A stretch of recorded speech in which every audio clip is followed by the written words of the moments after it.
Horror Medical College, Chapter 1.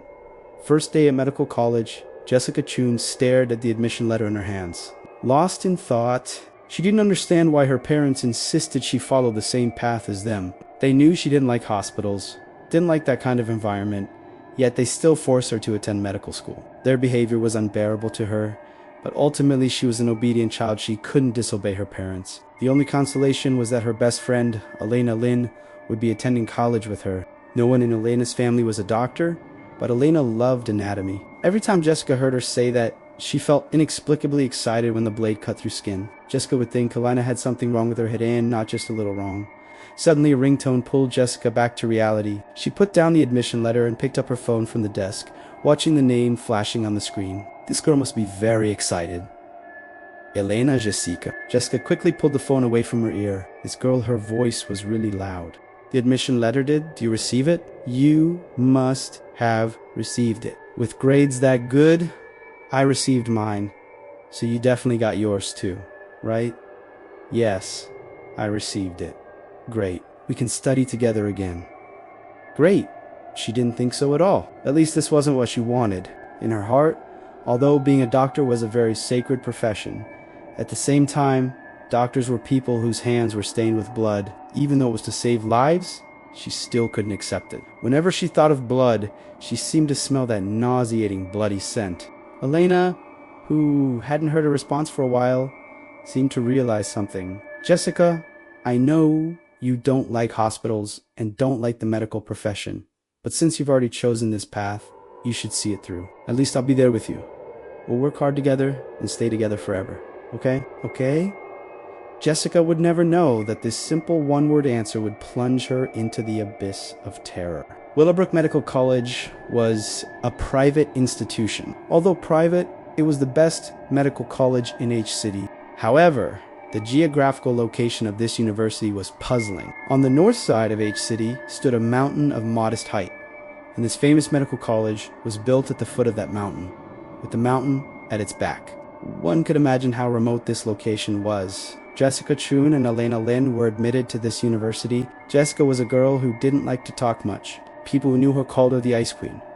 She never rejected nor accepted this title. Elena's liveliness and cheerfulness made Jessica appear even more reserved. So many people didn't understand how they could be good friends. The vacation ended quickly, and in the blink of an eye, it was time for school to start. Jessica and Elena stood at the entrance of Willowbrook University. Although Willowbrook's geographical location wasn't ideal, its facilities were among the best in H City. Standing at the entrance of Willowbrook University, the first thing they saw was the laboratory building at the main gate. The construction of this laboratory building was strange. It looked more like a church overall. On either side of the laboratory building was an asphalt road, and along both sides stood rows of academic buildings. Standing at the gate, Jessica and Elena looked at the school where they would spend the next 5 years, each lost in thought. Jessica stared intently at that laboratory building, feeling uneasy and uncomfortable in her heart, but she couldn't pinpoint what was wrong. Elena looked at Jessica's deeply furrowed brow and said, "Jessica, do you really hate studying medicine that much?" Jessica shook her head and said, "Actually, I don't really hate studying medicine. I just can't overcome the mental barrier. Doctors exist to save people. But if I don't have the ability to save everyone, I'll feel very guilty." Elena looked at her, then put her hand on Jessica's shoulder and said, "Jessica, your thinking is too extreme. Have you thought about those patients who recover their health after your treatment? No matter what, there are always more people who survive than die, right? We're human, not gods. How could we possibly save everyone?" Jessica thought for a moment, then seemed to make a great decision and said with a sigh of relief, "I'm overthinking it and making doctors out to be too divine." "Ha-ha!" Elena put her arm around Jessica's shoulder and said, "Jessica, we promised to stay together forever, never to separate. So no matter what happens, I'll always be by your side." Jessica looked at her and nodded with a smile. This was a pledge of friendship between two girls. New student enrollment was always the busiest time at any school, and Willowbrook University was no exception. People came and went around campus, and you could see groups of people gathered together chatting and laughing everywhere. Elena pulled Jessica along the path to the dormitory. When they went to register, there were many people, and they finally managed to finish registration and could return to the dorm to rest. Fortunately, they were in the same dormitory. The dormitory building they lived in seemed newly built. Walking inside, they could still smell paint. Fortunately, it was fairly clean inside. Although there was a bit of smell, it was still livable. Why is our dorm number 414? Such an unlucky number. Elena frowned. After finally climbing to the 4th floor, they looked at the keys in their hands, breathing heavily. Elena put her luggage on the ground and opened the door with the key. Looks like we're the first to move into this dorm. Jessica surveyed the empty room. The paint smell is so strong. Let's open the windows first. Elena quickly ran to the balcony and opened the windows. The balcony should have been open air, but oddly enough, the school had enclosed all 4 sides with glass. Standing inside felt like standing in a large glass container, though they had left windows on 2 sides. Overall, it's not bad, Jessica said with a smile. 4 lockers and 2 desks were placed on one side, and 2 sets of bunk beds on the other side. This really is a strange dorm, Elena said, touching the bed frame. Jessica looked at the bathroom on the left and said, there's even a private bathroom. She walked to the bed and said, all right, let's start unpacking. I wonder who the other 2 girls will be, Elena said as she also began organizing her luggage. Jessica smiled and said nothing. Just then, footsteps sounded outside the door, and a girl appeared in the dormitory doorway. Elena saw her and immediately jumped to the door, saying, are you living in 414? This girl was about Elena's height, with waist-length hair. Unlike Jessica, her hair was curly. Jess, hello, I'm Isabel Lin. Hello, I'm Elena Lin. You're so beautiful, Elena said, taking her hand. You're beautiful too, Isabel said with a smile. Come in. Elena helped Isabel bring her luggage into the room. Isabel looked at the room's layout and said, this school really is unconventional. Hello, I'm Jessica Chun, Jessica said with a smile. Perhaps it was because of the school's unconventionality that Jessica felt more desire to stay. Seeing Jessica, Isabel paused and said, wow, now this is a true beauty. Compared to her, we can only be considered average, right, Elena? I've deeply experienced Jessica's beauty. She's been our school's campus belle since elementary school. How could she not be beautiful? Elena said proudly, as if Jessica's beauty was more important than her own. Isabel looked at Jessica without speaking. All right, Elena, hurry up and unpack. There might be other things later. Jessica's bed was the lower bunk of the bed closest to the balcony. Elena was in the bunk above her, and Isabel was in the lower bunk of the other bed. I wonder who will be in my upper bunk, Isabel said while organizing her clothes. I'm sure it'll be a very cute girl. How do you know? Jessica asked. We've grown up together. Don't you know my intuition is always accurate? What kind of intuition is that? Jessica had already finished organizing everything and started reading a book. Reading was her favorite hobby. Seeing Jessica reading again, Elena was dissatisfied. Jessica, is Sherlock Holmes really that good? You're always holding it. Isabel turned around and looked at the book in Jessica's hands. You like reading Sherlock Holmes too? Yes. I really admire his deductive abilities. He's very clever. Yeah.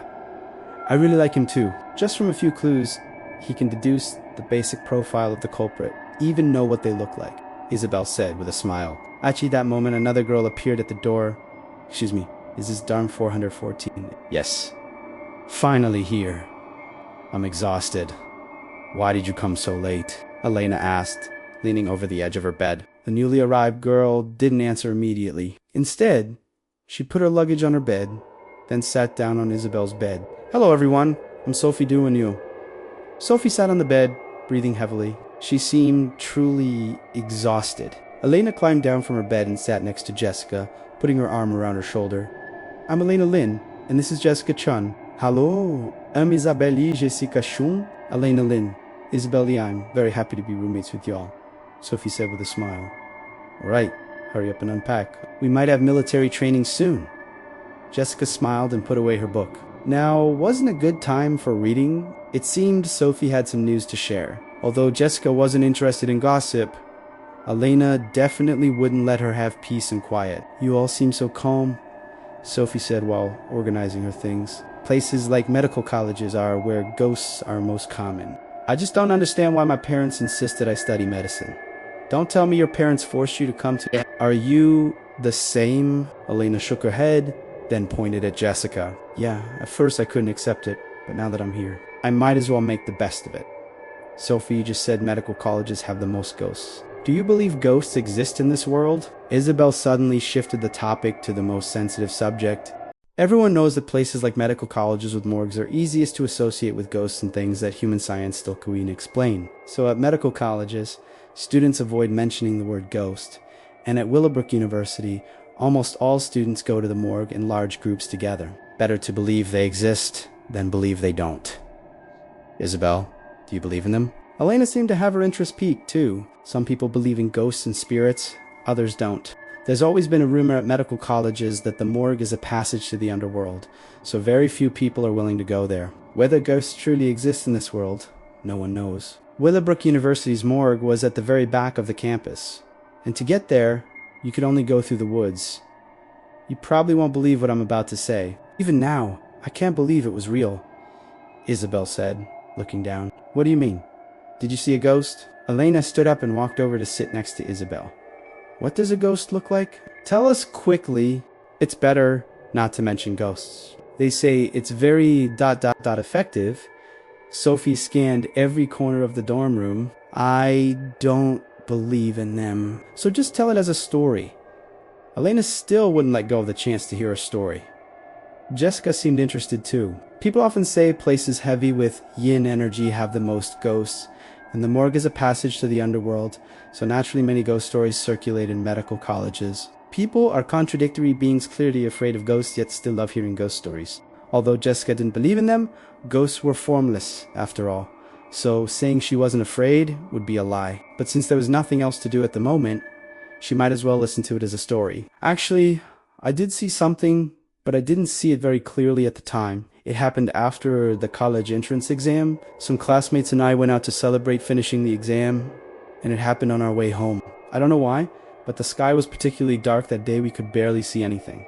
Like there was very thick fog, and it made people feel very oppressed. At first we all thought it was because the weather was changing, so we didn't pay much attention. But when we passed through a grove of trees, we suddenly saw a woman walking toward us.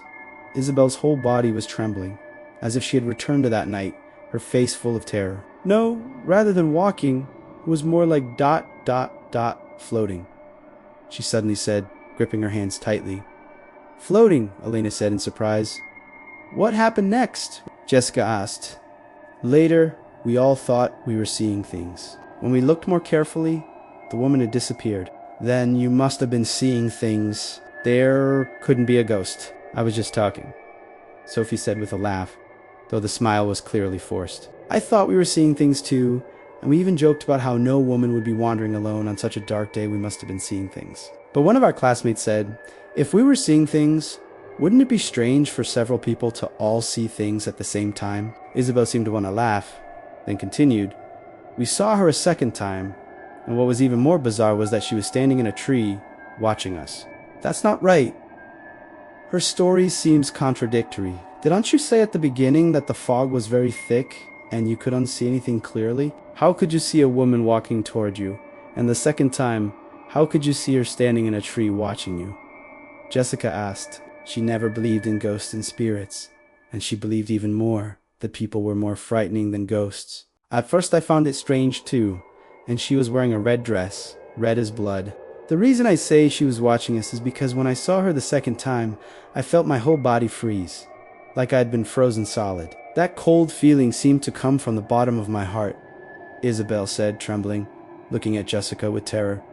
Knock knock, who is it? Elena asked reflexively. Must be a classmate coming to call us for military training, Jessica said with a smile. Oh, right. I forgot. The first thing upon entering university was military training. A healthy body is the foundation of revolution. Only with a good body can you study well. These were the instructor's words on the first day of training. Jessica and her friend's first day of training was also quite simple, just practicing, running on the field, turning left and right, and such. They were exhausted after one day, but the second day's training content was even more unbearable. Tomorrow's training is really giving me a headache, Sophie said while drying her hair. She was very dissatisfied with tomorrow's training arrangements. Exactly. We're not going to live in the wilderness in the future. So why do we have to train in the deep mountains? Elena also pouted in dissatisfaction, one finger circling around the ends of her hair. Jessica typed on her laptop keyboard while smiling. Actually, I think it's quite good. What's good about it? I don't want to go at all.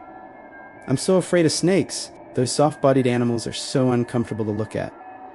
Elena's brow furrowed tightly. I agree with Jessica.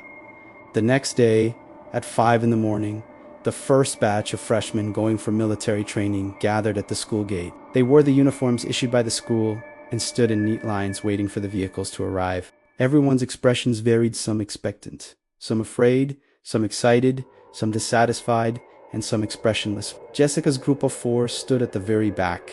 Elena's hand tightly gripped Jessica's arm, her mouth still complaining about the school's arrangements. Isabel and Sophie stood behind them, also discussing precautions for this training. The vehicles slowly stopped at the school gate. Everyone boarded in order. There were 30 people total for this training. Jessica found a window seat and sat down. Elena sat beside her, while Isabel and Sophie sat in front of them. Suddenly, the vehicle became noisy, the voices completely drowning out the engine sound. Jessica frowned, looking at the unfamiliar faces that were either excited or dissatisfied, her thoughts gradually drifting to some unknown distance. During middle school, because her parents were busy with work, whenever summer vacation came, she would be sent to her grandmother's house in the countryside. Compared to the city, she preferred that village full of human warmth. She still remembered that every summer vacation, a boy named Tommy would take her to the river to catch fish. His skin was tanned dark by the sun, giving a very healthy feeling, completely unlike the boys in the city who stayed home every day with fair, soft skin. Every summer vacation was her happiest time. Although her skin would turn wheat-colored each time, she felt that version of herself was healthy. In her first year of middle school, Jessica went to her grandmother's house and met Tommy, who was only 12 then. Tommy was a year older than her, but perhaps because children in rural areas started school late, Tommy was also in first year. When she first met Tommy, he was very shy and didn't dare raise his eyes. Jessica remembered that Tommy stuttered when he spoke back, then it took several minutes to finish a sentence. Thinking of her first meeting with Tommy, Jessica couldn't help but smile. You can still smile when we're going to such a terrifying place for training. Elena looked at Jessica in surprise, the smile still lingering at the corners of her mouth. Not really. I just thought of someone who... Do I know them? Jessica shook her head. Although she and Elena had been good friends since middle school, she didn't know Tommy from the countryside. Elena seemed to forget about their destination and kept pulling at Jessica, wanting her to tell who this person was, unable to refuse. Jessica finally said it was someone she met in the countryside. Hearing it was from the countryside, Elena became even more curious what kind of person could make the usually quiet Jessica suddenly laugh when thinking of them. The vehicle moved forward smoothly. The people inside seemed to forget their fear, all chatting with newly met friends, talking about everything under the sun. What kind of person is he? Elena still wouldn't let it go. Jessica thought for a moment and said, "A boy who's very easy to embarrass." A boy? Elena's mouth fell open. Although she had guessed it was a boy, she still deliberately acted surprised. Jessica didn't feel embarrassed by this. She nodded and said, "A very interesting boy. The first time I met him, he was rubbing the corners of his clothes and didn't dare look at me. His face turned red like fire clouds, making me think I looked scary and frightened him. No way. Why haven't I met someone like that? Right?" Sophie turned around from the front to look at Jessica. "He's a very interesting boy. Every time I went to Grandma's house, he would take me to the river to catch fish and loaches, then wrap them in mud and roast them in the fire." "Did you dare eat it?" Jessica shook her head. "I didn't dare at first. Later, he kept saying it was delicious and told me to try it. Grandma encouraged me to, so eventually I ate it. It really was delicious. No fishy smell at all. Very fragrant." "I never knew you had such experiences, Jessica," Sophie said with some surprise. In her eyes, Jessica should be the type who had never suffered hardship, a hothouse flower who needed protection. "I really love country life," Jessica said with a smile. "If I could, I'd rather live in the countryside.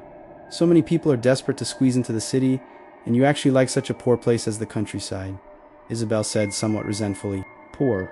I don't think so. I think it's great." For an instant, Jessica seemed to see a flash of hatred in Isabel's eyes. Although she tried hard to hide it, it still didn't escape Jessica's notice. She always felt this girl had some unspeakable secret. As if not wanting to continue this topic, Jessica turned her face toward the window. The school was no longer visible in her field of vision, since the school's location was already quite remote. The training location wasn't very far from school. From the moment they left school, she had felt vaguely uneasy in her heart, always feeling something was off, but couldn't figure out what. Trees began appearing before her eyes. Jessica knew they had entered the mountains. Because the car windows couldn't be opened, the air circulation in the vehicle was poor. Actually, this moment, she felt her breathing becoming increasingly difficult. I want to get off the car. This was her only thought right now. The stuffy air made her very uncomfortable. Although it was already September, the weather was still hot and stuffy. Fortunately, it was morning and the sun hadn't come out yet. The sky that should have been blue was now pale and washed out, making people very uneasy. Students, we've arrived. Everyone take your things and prepare to get off. The instructor's voice suddenly came from the front row. Looking at the lush trees outside, the feeling of unease grew even stronger. What exactly was wrong? She still sat uneasily in her seat. The car window glass faintly reflected her somewhat confused face. Jessica, time to get off. What are you dazing about? Elena's voice came from behind. She came back to her senses and said with a smile, okay? She shook her head. Maybe she was just overthinking things. When they got off the bus, they realized they'd only made it to the foot of the mountain. They hadn't even entered the forest yet.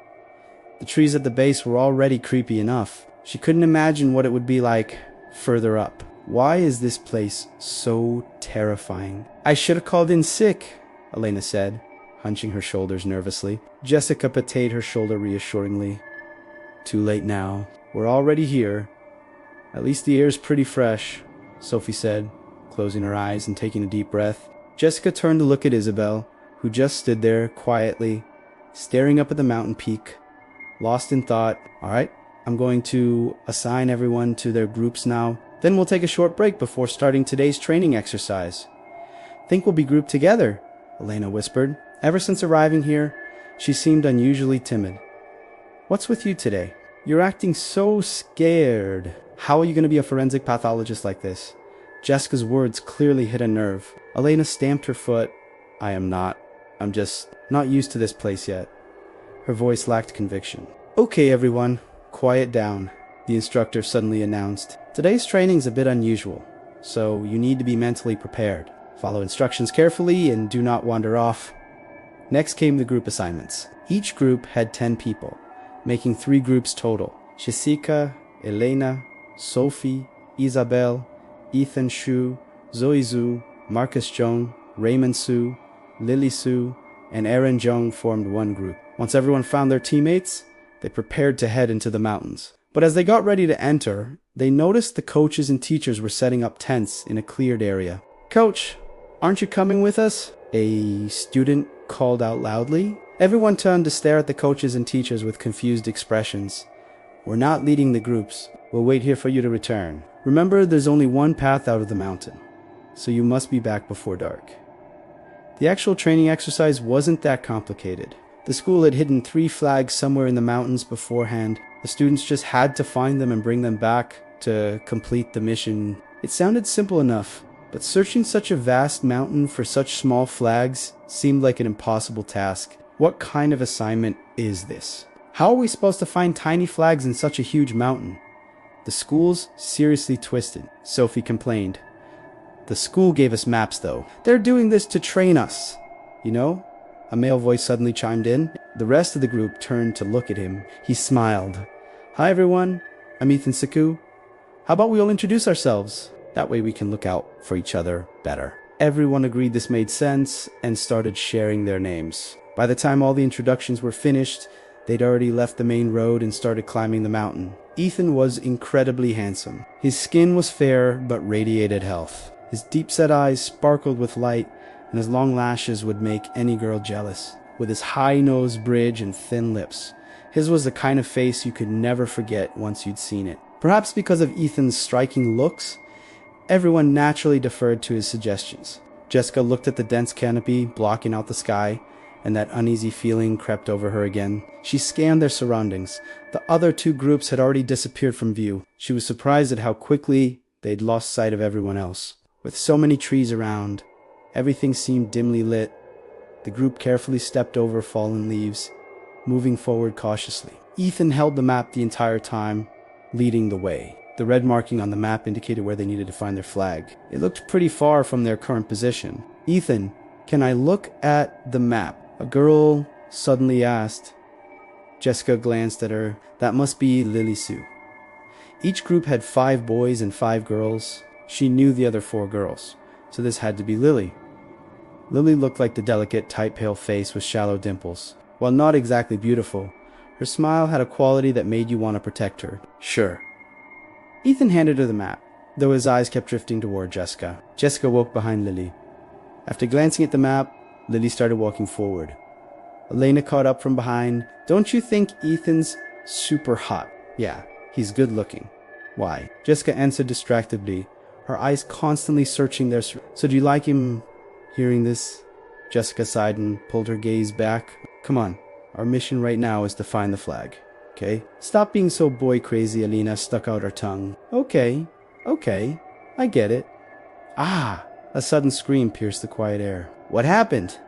Ethan rushed to Lily's side, asking with concern. "I don't know. I think something bit my leg." Lily's eyes filled with tears. Lily was wearing a skirt.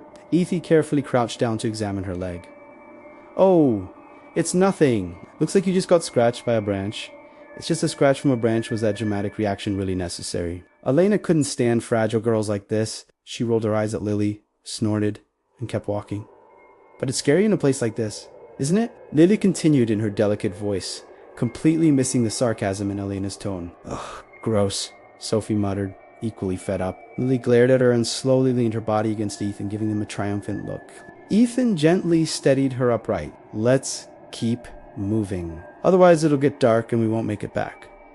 Lily nodded and carefully followed behind Ethan. "Jessica, you should go get Ethan to take care of you. If you asked, he'd definitely stop paying attention to that Lily girl," Elena said, tugging on Jessica's arm. "I don't need anyone taking care of me." Ethan heard their conversation. When he heard Jessica say she didn't need anyone's help, a flash of disappointment crossed his eyes. "You're always so stubborn. Do you guys smell something weird?" Zoe suddenly asked. Archie her words, everyone started sniffing hard.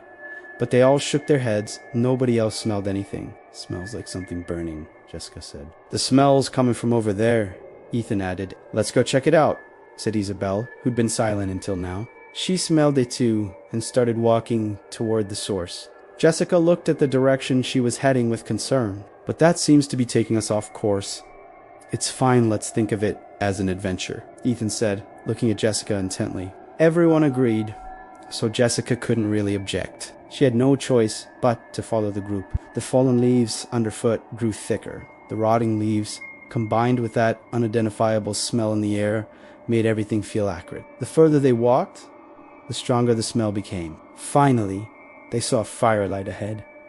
"It really is something burning." "Jessica, your nose is amazing," Elena said excitedly, seeing the flames. "But what are they burning? It smells awful."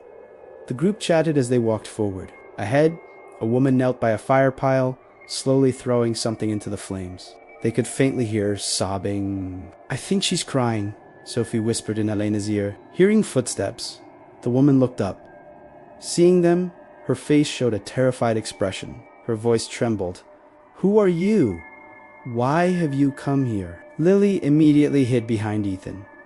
"Ma'am, we're medical students from Willowbrook Medical College. We're here for a training exercise," Jessica said, stepping forward. "Leave here immediately. This is not a place you should be," the woman said sharply, her expression growing even more frightened. "Why not?" Ethan walked up beside Jessica and asked, "Just leave when I tell you to, or you'll all be cursed." At the word cursed, everyone gasped. Jessica grew even more puzzled. Wasn't this supposed to be a deserted wilderness? Why would there be a woman burning things here? Thinking about what was being burned, she moved closer to the fire pile to look. She couldn't help but stumble backward in shock. The woman seemed to sense something. She quickly gathered her things and left in a hurry, as if the group carried some kind of plague. "Don't listen to her nonsense. Let's just keep going," Ethan said, noticing Jessica's strange reaction and thinking she was frightened. He tried to comfort her. "Look at what she was burning," Jessica said, crouching down and picking up a stick to poke at the smoldering pile. Hearing this, Ethan also crouched down to examine it carefully. Looks like animal bones or something. Bones. No wonder it smells so bad. But why would she be burning bones? Elena stood next to Jessica. She's probably mourning someone. Isabel's voice drifted over eerily. At Isabel's words, the group, already somewhat frightened, began trembling where they stood. The surroundings seemed to grow even darker. The sun that should have been visible remained hidden, probably blocked by the trees, Jessica thought, looking up at the sky. "Everyone, don't be scared. Let's just find the flag quickly and get out of here," Ethan said, addressing the group. Just as everyone prepared to leave, another scream erupted from the crowd. This time it came from a male student. He stared in terror at something behind Jessica, as if witnessing something horrifying. "What are you screaming about?" Marcus said angrily. "Hearing about curses was scary enough already. I just saw a figure flash by over there, moving as fast as the wind," Raymond said, pointing behind Jessica with a trembling hand. His teeth were chattering audibly. "Maybe that woman came back," Sophie suggested. No. That woman was wearing black. What I saw was a white shadow. "Can we just go back? This place is so creepy," Lily said, clutching Ethan's clothes. "All right, everyone, stop making wild guesses. Let's just get back to finding the flag," Jessica said impatiently. She really didn't want to stay here anymore. The oppressive atmosphere was suffocating. This mountain was just too vast, and the map wasn't very clear. Finding the flag really was going to be difficult. But Jessica wasn't someone who gave up easily. How could she quit halfway through? Still, thinking about the bizarre things they'd just witnessed and what that woman had said sent chills down her spine. Could there really be something strange about this mountain? She startled herself with that thought. She was an atheist. How could she possibly believe in curses? She shook her head, almost laughing at herself, dismissing the idea, but that uneasy feeling continued to linger in her heart. "Jessica, are you thinking about something?" Ethan walked up beside her, pushing aside the grass blocking the path. Jessica shook her head. "No, I'm just feeling a bit uneasy." Ethan looked at the beautiful girl in front of him. Her composure earlier had been admirable. He'd assumed a girl like her would be the type to scream at the sight of animal bones. But her calmness had completely exceeded his expectations. Jessica, who'd been walking ahead, suddenly stopped. She stood there quietly as the wind lifted her smooth black hair, carrying the faint scent of her shampoo. "What's wrong?" Everyone saw her serious expression and began to feel anxious. The humidity in the forest was heavy. The leaves on the ground gave off a damp smell. Everyone wore grave expressions. Jessica put her index finger to her lips in a shushing gesture. After a moment, she looked in a certain direction. "I think I hear someone crying." Her words dropped like a bomb among the group. Everyone's nerves immediately tightened. Thinking about that woman from before and what she'd been burning made their scalps tingle. "Sounds like a woman's voice," Zoe said, walking up beside Jessica. "Could it be that woman from before?" Elena asked. Zoe shook her head. "No. That woman's voice sounded sad and desperate. This voice sounds resentful," Ethan continued. "Yeah, and it should be a young woman." Jessica kept staring ahead, speaking seriously. "You three could start a detective agency," Sophie said with a laugh. Her joke lightened everyone's mood considerably. "Everyone, forget about the crying. Let's just find the flag and get out of this godforsaken place," Marcus suddenly said. He was a very ordinary-looking guy who seemed somewhat antisocial. He hadn't been willing to talk much with the group, just walking at the back by himself with a stick. Nobody said anything more. They all agreed to find the flag and leave. Although Jessica kept feeling unsettled by that voice, she hadn't forgotten why they came here. Nothing else strange happened along the way. Everyone walked lost in their own thoughts. Elena kept chattering away non-stop while holding Jessica's arm, creating ambience. As she put it, since everyone's silence made the atmosphere even more oppressive. Meanwhile, Lily continued carefully, following behind Ethan, occasionally tugging at his clothes and acting cute. At this point, the damp smell in the air became even more pronounced, and the temperature seemed to drop several degrees instantly. Lily, wearing a skirt, was shivering from the cold. After she sneezed several times in a row, Ethan had no choice but to give her his jacket. "The flag should be around here somewhere. Everyone look for it," Ethan said, holding the map. The flag's location was marked right where they were standing, but nobody had spotted it yet. To the left of where they stood was a slope that looked quite deep. Because of all the trees and unknown plants, they couldn't see the bottom. Jessica stood at the edge of the slope, looking down. Something down there seemed to keep drawing her attention. Her peripheral vision suddenly caught something red. She leaned forward, and then she saw a corner of the red flag. The flag's down there. Her voice was soft but loud enough for everyone to hear. In this forest, aside from the wind and the crunching sound of leaves underfoot, there was no other sound. So far, they hadn't even heard birds chirping. How could such a large forest not have a single bird? Hearing her words, Ethan walked to her side, looked down and said, "I'll go down and get it." "You guys wait here, I'll go down instead," Zoe suddenly said. Zoe was also a very handsome guy. Like Ethan, he was the quiet type, the kind you liked at first sight. He seemed to be good friends with Ethan. Although they hadn't spoken much along the way they looked at each other was enough to show their relationship. Ethan thought for a moment, then nodded. "All right, be careful."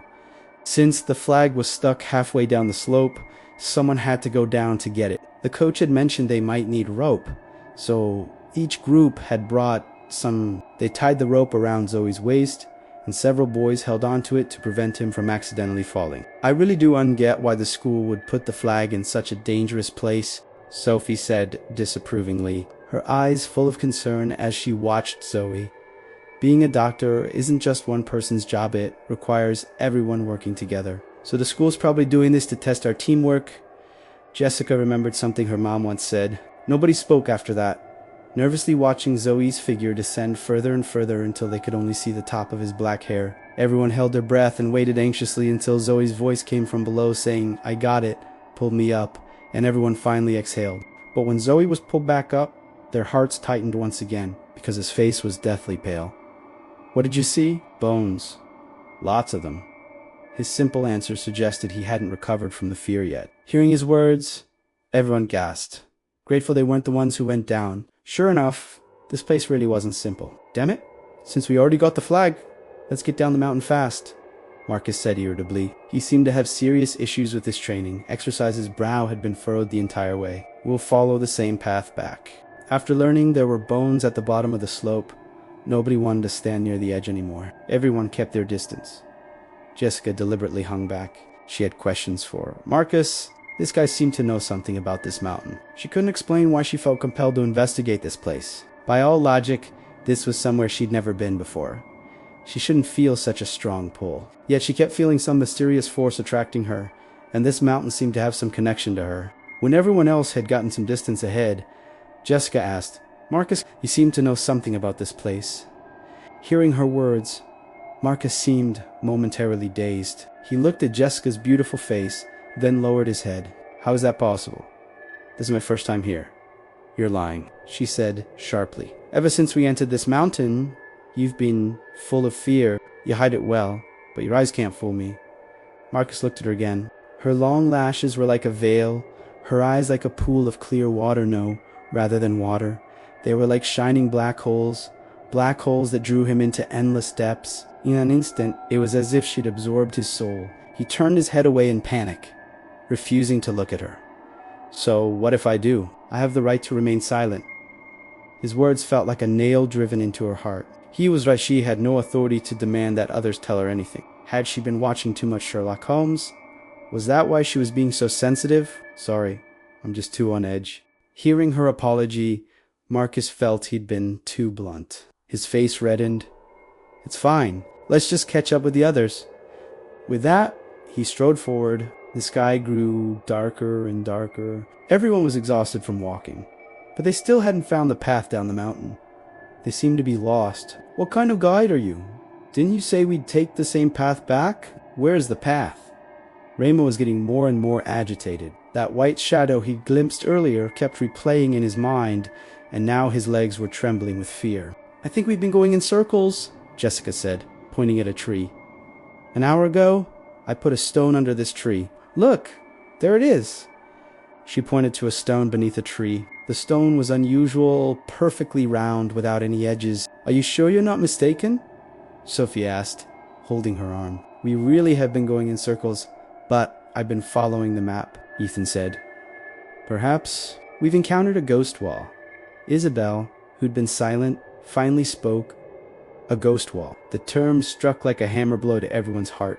"Come on, don't say stuff like that, okay?" Lily said, hunching her shoulders in displeasure. Everyone grew more and more frightened, staring at the darkening sky helplessly. They wondered if the other students had made it back to the bus and were anxiously waiting for their return. Don't panic, everyone. Let's try walking it one more time, Ethan and Zoe said, trying hard to make out the map. Because it was getting dark, they could barely see anything. Jessica pulled a flashlight from her bag to shine light for them. This was a habit she'd developed since childhood. She still remembered when she was 10 years old, staying at her grandmother's house. One night, she came home late from playing, and Tommy walked her back. On the way, she accidentally stepped on something soft, and by the moonlight discovered it was a flattened, dead snake. Ever since then, carrying a flashlight had become her habit. Using Jessica's flashlight and following the map, they tried again. An hour later, they were back at the spot with the stone marker. Lily couldn't take it anymore. She squatted on the ground and started bawling. "Shut up. Are you trying to attract ghosts? Aren't we unlucky enough already?" Marcus yelled. Lily's crying cut off abruptly in the air. "Damn it. We still ended up running into this. We never should have come," Marcus muttered while sitting down under a tree. His mood had reached rock bottom. Lily's face was streaked with tears. She looked up at Ethan innocently. "What are we going to do? I don't want to sleep here." "You think you're the only one who doesn't want to sleep here? Stop your crying, okay? We're already stressed enough without you making things worse." Elena finally couldn't stand it anymore. "Elena, it's not her fault. Stop it. Jessica." By now, the darkness around them was so thick they couldn't see their hands in front of their faces. They huddled together, sitting by a tree. Only this way could they drive away the fear in their hearts. Jessica picked up a fallen leaf and played with it in her hands. It wasn't that she wasn't scared. She just knew that being scared was useless. Even though her legs kept trembling and the world before her eyes grew increasingly blurry, Elena sat beside her, gripping her arm tightly. She could clearly feel her body shaking. Everyone here must be terrified, right? No, wait! She suddenly thought of someone else. From the moment they entered the forest, she hadn't seen even a hint of fear from her. Was she just hiding it well? No, that couldn't be it, because a person's eyes don't lie. Isabel! Her voice sounded particularly loud in the silent night. Everyone jumped at her sudden call. "What?" Isabel's voice was so calm it revealed no emotion whatsoever. "How much do you know about ghost walls?" "Not much. My grandfather told me a little about them when I was young." "Is there a way to break through one?" "Do you believe in that stuff?" "Right now, there are too many things that science can't explain. Ghost walls, for example, maybe they really exist. Or maybe they're just hallucinations produced by our nervous system when we're exhausted." Isabel didn't say anything more. No one knew what she was thinking, and no one knew whether ghost walls truly existed or were just illusions. But 10 people having the same hallucination together seemed way too unbelievable. After resting, their bodies gradually recovered some strength. Ethan stood up. "Let's keep moving." "Sitting here isn't going to help." "Move where? We're already lost," Raymond said irritably. As far as he was concerned, walking was worse than just sitting here. "If we keep sitting here, we'll be easily discovered," Marcus said, agreeing with Ethan as he stood up. As the saying goes, the speaker has no intention, but the listener takes it to heart. Discovered, there was nobody here besides them. Who would discover them? His words rippled like a stone thrown into water, echoing in everyone's ears. Everyone stood up and agreed to keep moving forward. Elena leaned close to Jessica's ear. "That Marcus guy is so weird." Jessica nodded. "He seems to be hiding something, and he's not willing to talk about it. He just said there are ghosts here." "Could it be true? Are there really ghosts here?" Elena hunched her shoulders, speaking timidly, her eyes constantly scanning their... Jessica looked at her with amusement, then tapped her forehead with a finger. "Ghosts only exist in here." While speaking, she didn't forget to pay attention to their... Ethan and Zoe walked at the front with the map. Since they needed to read it, Jessica had lent them her flashlight. The beam illuminated only a small area ahead. Occasionally it would shine on branches that looked like human figures flashing before everyone's eyes, causing exclamations from the group. This made them even more nervous. "Could you stop screaming at everything? You're scaring people to death. If the ghosts don't kill us, you will." Elena finally couldn't take Lily's constant shrieking anymore. She yelled out. Lily clutched Ethan's arm. "I'm scared. This place is so creepy. Everywhere. How? Can I not scream?" She sounded even more self-righteous, as if she were the only woman in the group and everyone else were men. Elena was about to say something more, but Jessica covered her mouth. "Don't talk." She listened carefully to the sounds around them. "Sounds like people talking at Chisomi Point." Zoe had come to their side. "Yeah? I hear it too. And the sound of fire, Ethan said seriously. In the darkness, they could faintly hear murmuring voices, like sleep talking, and the sound of something burning. Over there, Jessica had already released her hand from Elena's mouth. Come on, let's go check it out. The group headed toward the source of the firelight. Jessica? Isabel's gone, Sophie said in shock. She'd been following behind Jessica and Elena the whole time, so she hadn't paid much attention to Isabel beside her. When they decided to head toward the firelight, she realized Isabel had already disappeared. Hearing her voice, everyone stopped and stared at Sophie's terrified face in surprise. Maybe she fell behind? Let's wait and see. We've been at the back the whole time. We didn't see anyone fall behind, Aaron said quietly. Damn it, I'm getting out of here. With that, Marcus completely ignored everyone's attempts to stop him and ran forward desperately. Soon, his figure disappeared into the night. In just 1 minute, 10 people had become 8. Everyone stay calm. Let's go check ahead. We just saw firelight before and ran into that weird woman. What if we run into something even stranger this time? Sophie looked at Jessica fearfully. She was worried that Isabel had encountered a ghost and that SYCD disappeared without a sound. Although she was scared, she didn't want to show it. She didn't want to be as annoying as Lily. Actually, all of those scary things come from our imagination and scenes we've seen on TV. We've never encountered them in the real world. So as long as we don't think about those things, we won't be afraid. Ethan's voice carried through the dark wind. Although he didn't specify what those things were, everyone understood. He was right, they'd never seen such things in reality. Their fear came only from their imagination. Thinking about this, everyone secretly breathed a sigh of relief. But even so, human instinct still made them afraid in the darkness. After standing there for more than 10 minutes, they still hadn't seen any sign of Isabel or Marcus, who'd fled in terror. Finally, everyone decided to keep moving forward. Maybe they'd run into them, though the probability was practically 0. The closer they got to the firelight, the more sounds they heard.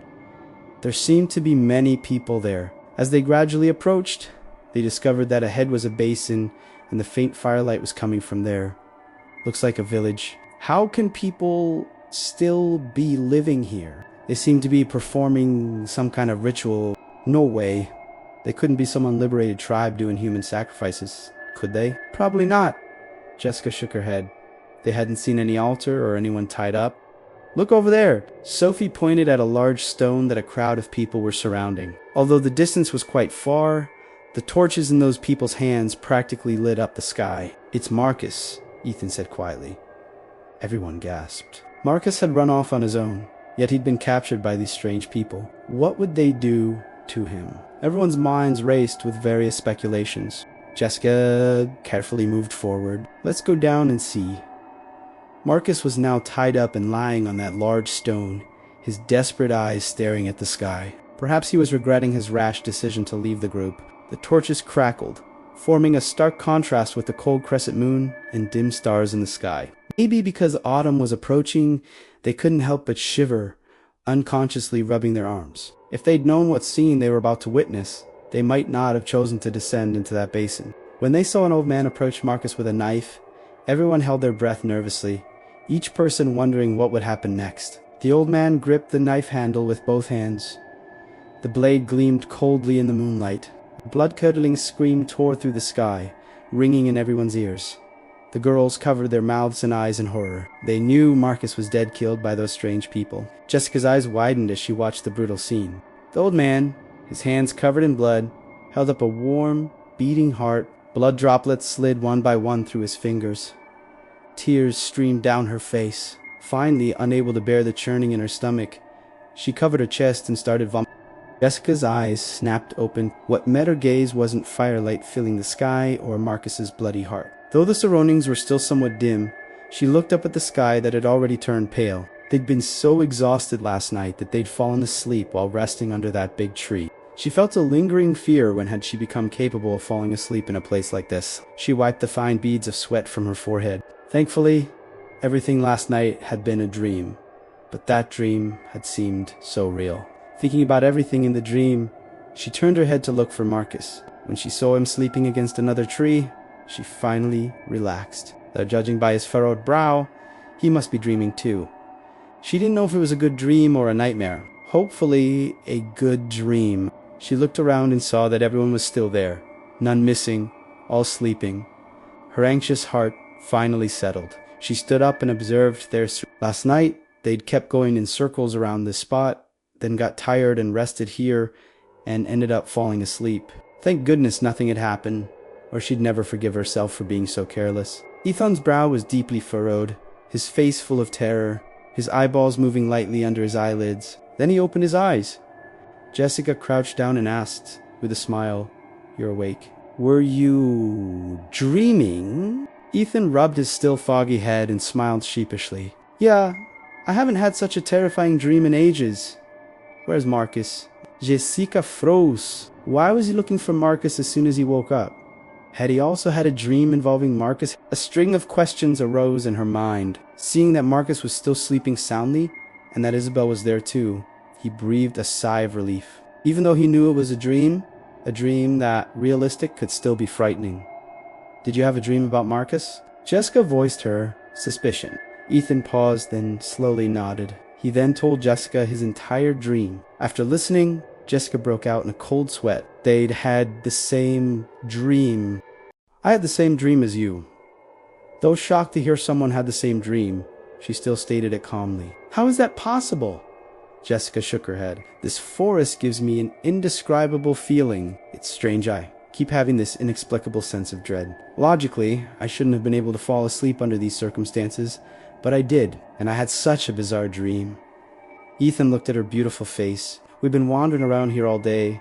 We are bound to get tired. Falling asleep is pretty normal. I wonder if the others dreamed about anything."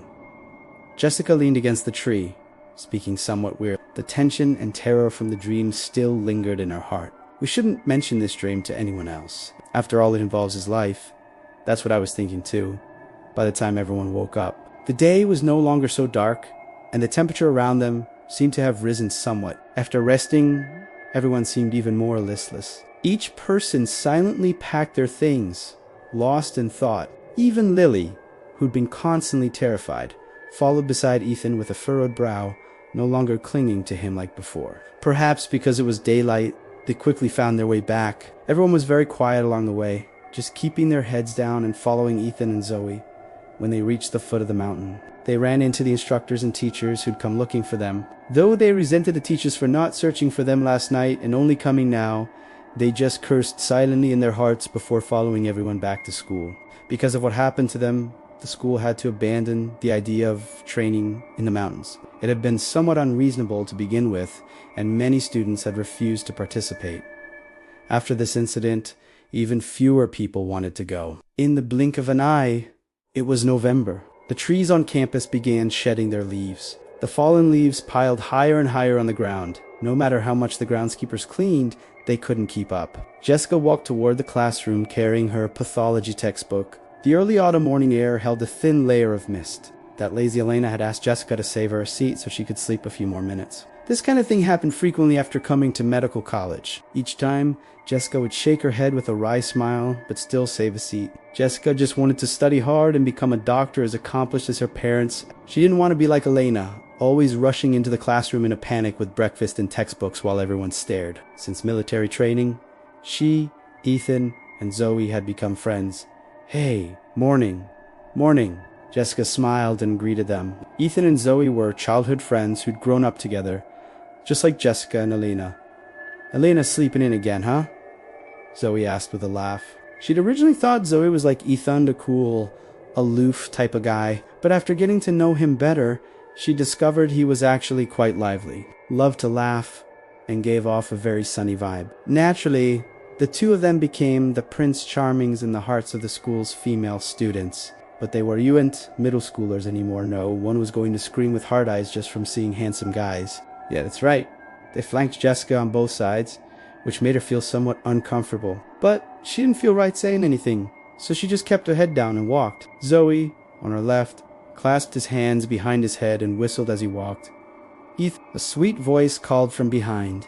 Everyone knew who it was without looking. "Your innocent little princess is here," Zoe said, as usual. He clearly didn't like Lily much. Ethan glanced at Jessica and glared at Zoe. "Hey, don't say stuff like that. Zoe continued whistling as he walked ahead. Suddenly, Jessica shuddered, her face turning slightly pale. Jessica, what's wrong? Are you cold? Zoe noticed something was off with Jessica. He asked with concern. No, Jessica said with difficulty. It wasn't because of the cold, but because of Farah's sudden sense of terror that made her tremble so hard she could barely speak. She turned around to see Lily running toward them in a panic, her brow furrowed and her face full of fear. Haimon is dead.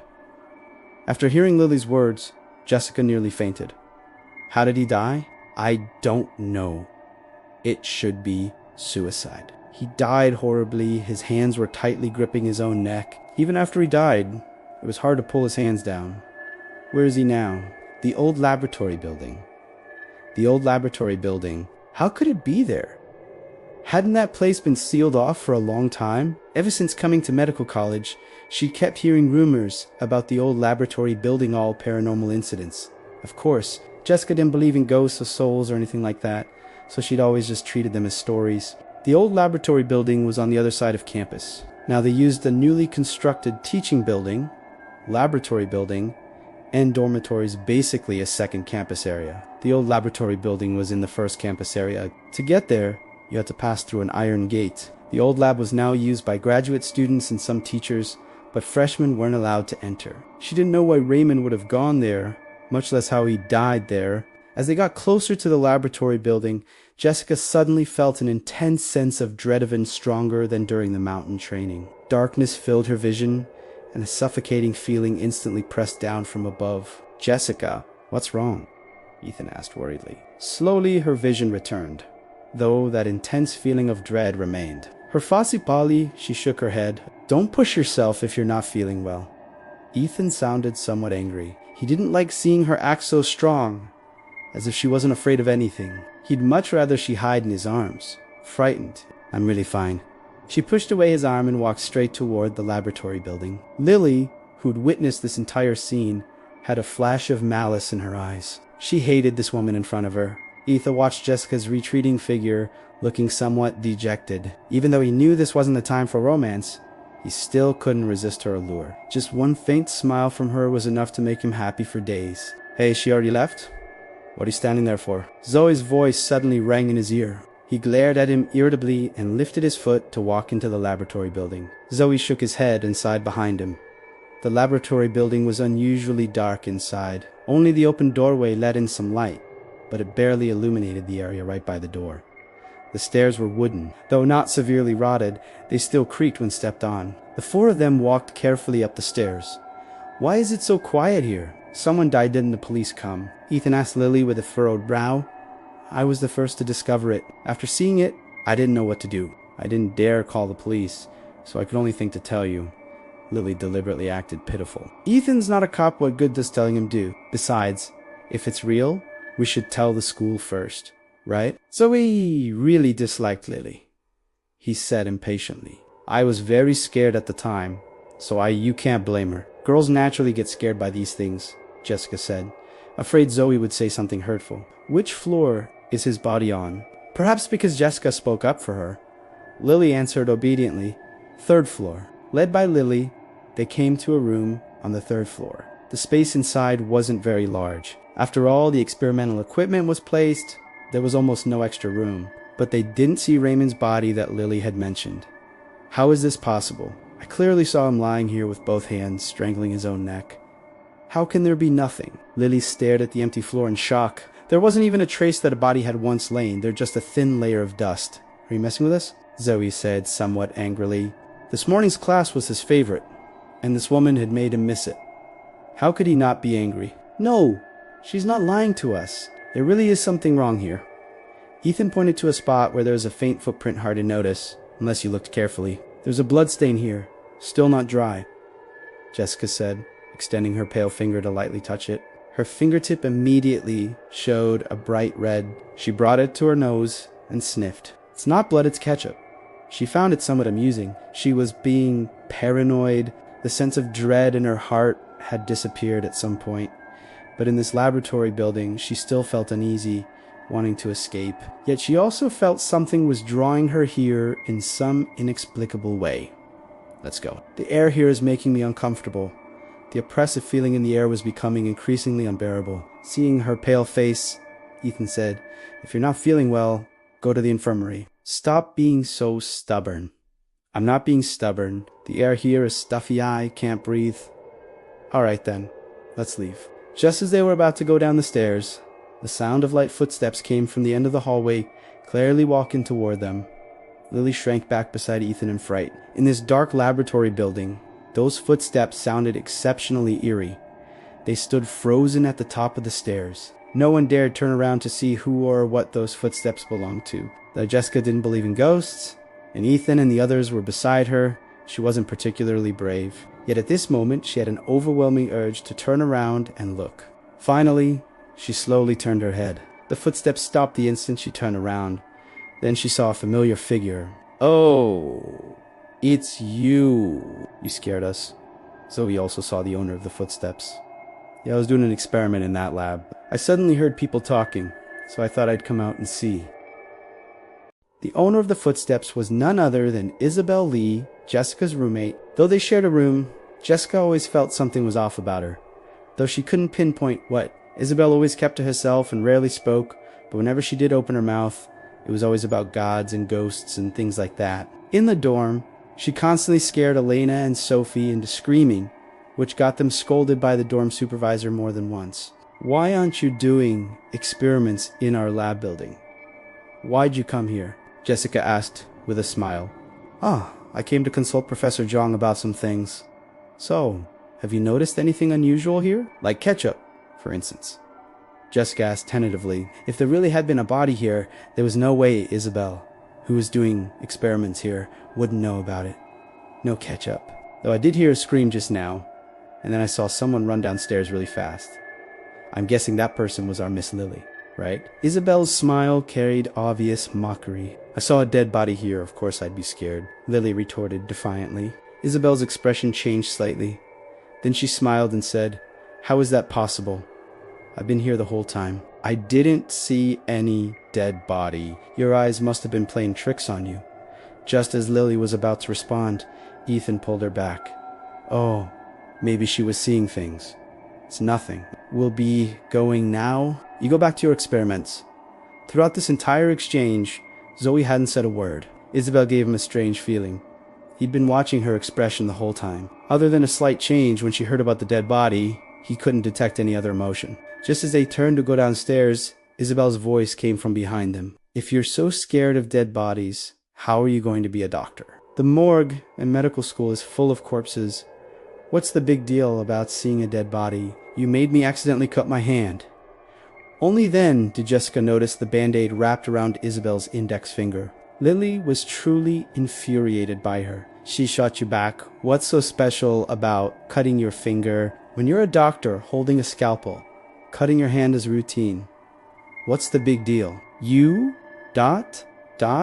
Isabel trembled with anger and turned to leave. "Man, women are scary," Zoe said, crossing his arms. "We need to go check if Raymond's still around." Jessica completely ignored their argument. She spoke anxiously. "You think something's wrong?" "I don't know. I just feel really uneasy." Then she smiled at Ethan. "It's nothing. Maybe I'm just overthinking it." Looking at her smile, he was momentarily dazed. He desperately wanted her to smile at him carefree like this for the rest of her life, but her pale face worried him. Seeing Ethan constantly concerned about Jessica, Lily said irritably, "Actually, the reason I didn't tell the police is because I think this kind of thing is you and something the police can handle." "What do you mean?" Hearing her words, everyone turned their attention to her. Zoe asked with a furrowed brow. "It's obvious. I heard this lab building is haunted. The whole school has been buzzing about it. Students were scared, so they sealed it off. By this time, they'd already walked out of the laboratory building. Which medical school doesn't have rumors like that? We've only heard about it, we haven't seen anything with our own eyes. So I don't believe it," Zoe said with a shrug, unconcerned. "But this seems to be true, though," Lily said pitifully. To emphasize the truth of the matter, she even glanced fearfully back at the lab building behind them. "You not going to say that a woman died in there and came back as an evil ghost to cause trouble, are you?" Zoe said, putting his hands behind his head and looking at the sky. "You're right, but it's not that the reason is unknown. The reason is known." She moved closer to Ethan. as if that would make her less afraid. Jessica rubbed her temples, feeling somewhat irritated. She didn't want to know about these things because none of it concerned her. I'm leaving. I've wasted so much time already. I don't want to be late on the first day of class, and Elena will worry if she can't find me. She waved her hand and left, completely ignoring Ethan calling after her. Whatever happened to the woman Lily mentioned, however she died, or how she was haunting the lab building, none of it concerned her. She came here to study hard. Nothing else mattered. Sure enough, she was right. In the classroom, Elena hadn't found her and was now standing at the classroom door, anxiously looking around. Jessica quickened her pace. As soon as Elena spotted her, she rushed over and glared at her angrily. Where did you run off to? I couldn't find you anywhere. I was so worried. Sorry, I ran into something on the way, so I got delayed. Running off at your age, I was going to have you save me a seat. Now all the front seats are taken, we'll have to sit in the back. Elena pouted reluctantly. When did I ever tell you I wanted to sit in front? With that, Jessica didn't wait for her answer and walked straight into the classroom. The moment she walked into the classroom, naturally, her arrival caused a commotion. The previously noisy classroom fell completely silent the instant she stepped in. Almost everyone stared straight at the girl standing in the doorway. She seemed unaware of her own beauty, standing there quietly in her white trench coat, black hair flowing, with a face as delicate as an angel's, wearing a faint smile. So beautiful. Finally, a voice of moderate volume broke the silence. Elena seemed quite satisfied with this result, but she still said sourly, even though I'm not drop-dead gorgeous, I'm pretty enough to attract attention. But standing next to you, I'm just a supporting leaf to your flower. Jessica glared at her. Go find seats, stop talking so much.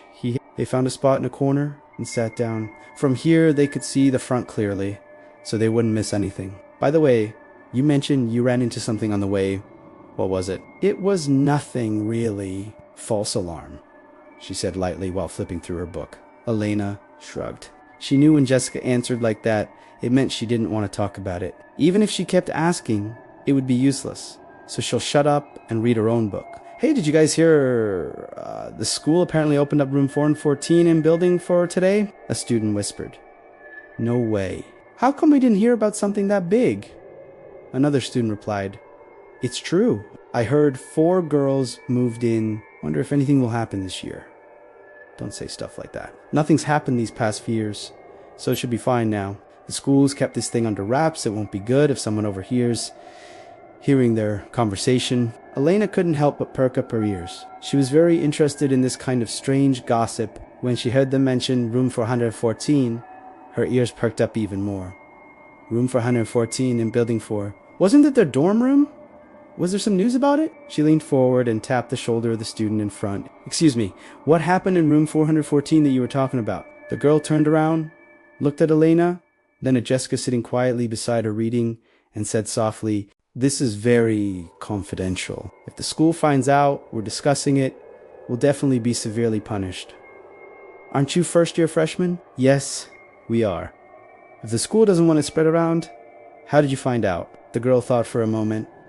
We have a senior in our dorm, she told us.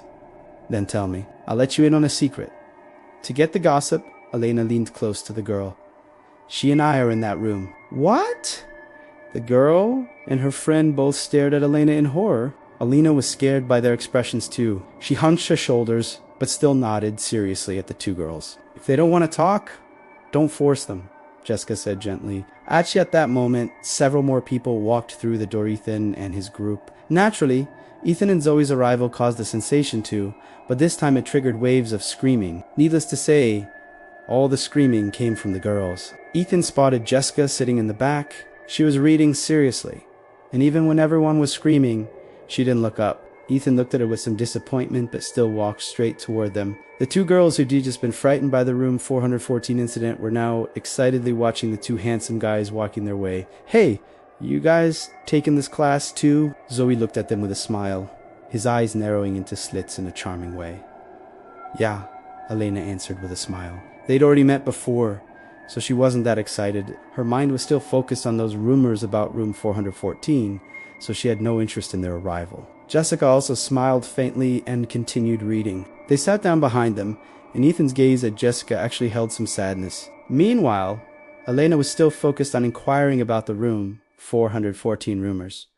Please, just tell me. The girl bit her lip and looked down. Okay? But class is starting now, so wait until after. Alright?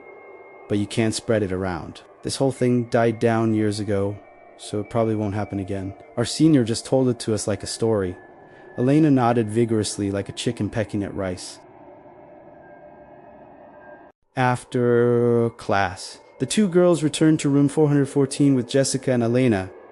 The story they told next left everyone's hearts pounding. 5 years ago. The current lab building the school uses had a UN bin built, yet they were still using the old laboratory building. That year, a girl named Sunny hanged herself in the lab building. Since it was suicide, the school didn't pay much attention. After the police investigated for a while without results, they closed the case, attributing it to suicide from academic pressure. That girl, named Sunny, had lived in room 44. After that, strange things started happening around campus. For example, dorm room doors would open by themselves, bathroom faucets would turn on by themselves, and most frighteningly, people could often hear crying coming from the bathrooms. But there were no fatalities until one night, when a piercing scream tore through the sky, and terror finally began.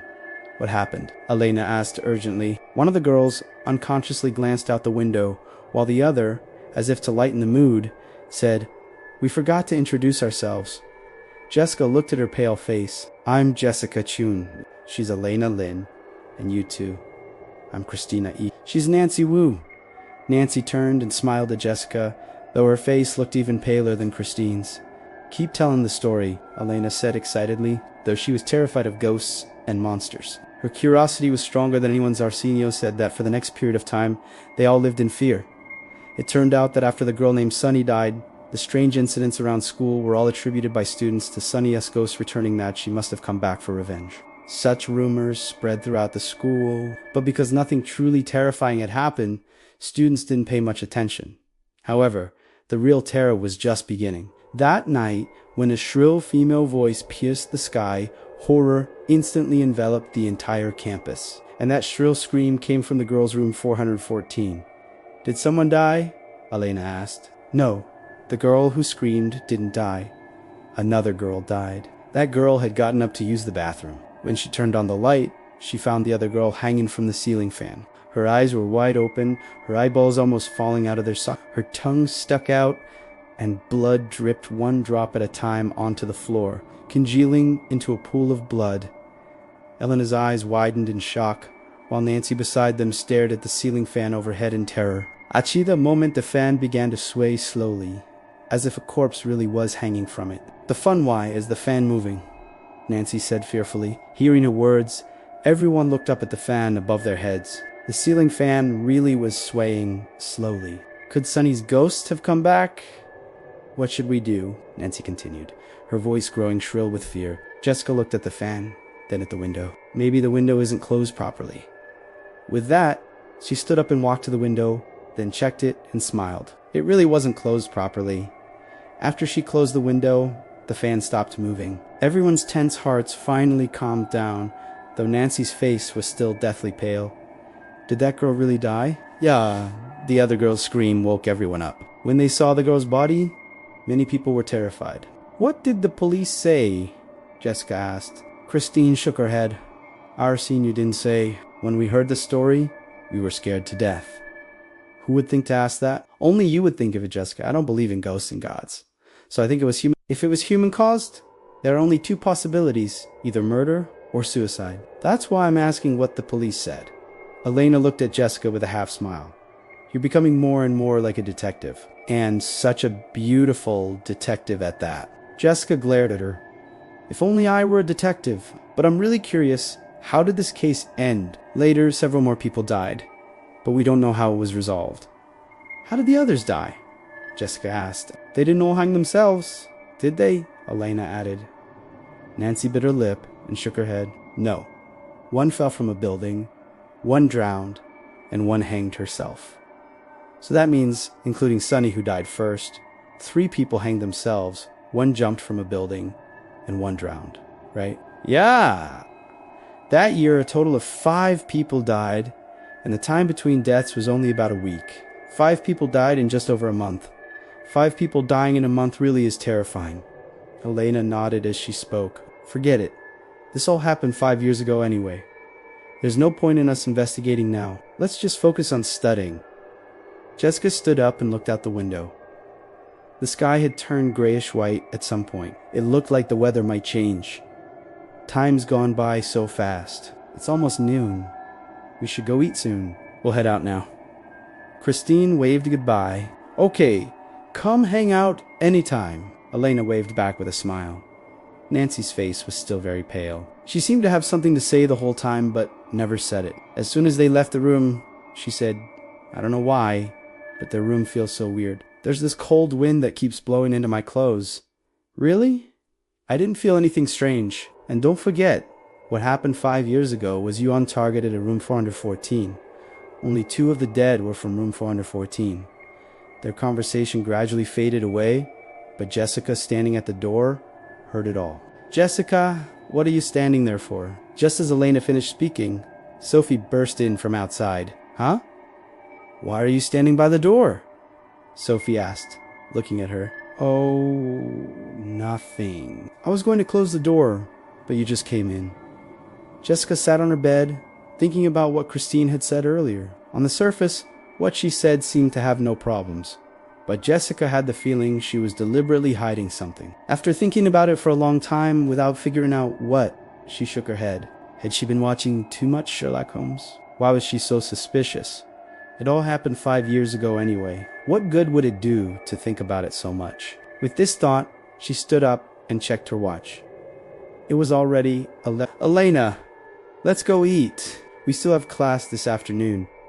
After waiting a while without hearing Elena's response, she turned around to look at Elena in the upper bunk. Achi saw me point she'd already fallen asleep up there.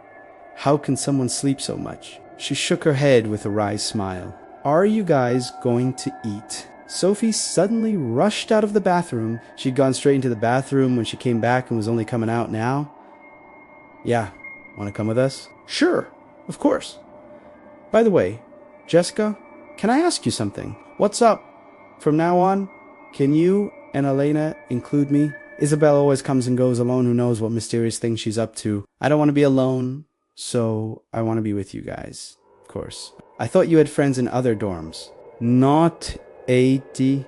Oh, you don't even know I heard a story today that scared me half to death, so I definitely don't want to wander around campus alone. A story...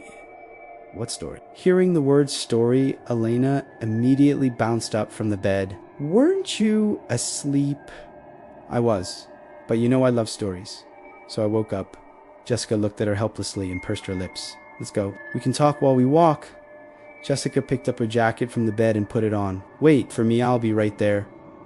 With that, Sophie rushed back into the bathroom. Good thing this school had separate bathrooms and showers, or they'd be crushed for space. The cafeteria was still very crowded, since all the students had just gotten out of class. The cafeteria was packed with people. After getting their food, they looked for an empty spot where 3 people could sit. Hey, there's an empty spot over there. Let's go there. Sophie pointed to a corner. The cafeteria was already packed, yet that corner was cold and deserted without a single person. That's weird. How come there's nobody here at all? They put their trays on the table, curiously watching everyone who passed by. But they all gave the spot a wide berth. And after seeing the 3 of them sitting there, they looked at them even more strangely. Some even showed frightened expressions. Yeah. Why are they looking at us so weird? Like they're scared or something? Elena put a piece of braised pork in her mouth and said indistinctly, Wow, so oily. Elena spat out the piece of meat she'd just eaten. Good thing I didn't get that dish. Jessica put some vegetables in her mouth. Hey, isn't that Lily and Ethan? Are they together? Sophie said, looking at the crowd. Yeah, they seem to be coming this way. Jessica looked up briefly, then lowered her head and continued eating. Hey there, Lily said with a smile, then looked around. Are you guys really not scared? Or do you just not know what this place is? What do you mean? Elena looked up at her unhappily. Looks like you really don't know. Well then, I'll tell you. Lily said arrogantly. Actually, at this moment, Ethan sat down beside Jessica. Let me hear why we can't sit here too. Elena and Sophie covered their mouths, giggling quietly, while Lily glared with anger. HMPH, I bet you didn't know this 5 years ago. Right at this table. That girl Sunny's body was placed right here, Lily said huffily. raising her voice to attract attention from nearby people. Hearing her words, Elena, who'd been shoveling rice into her mouth, spewed it all out and coughed violently.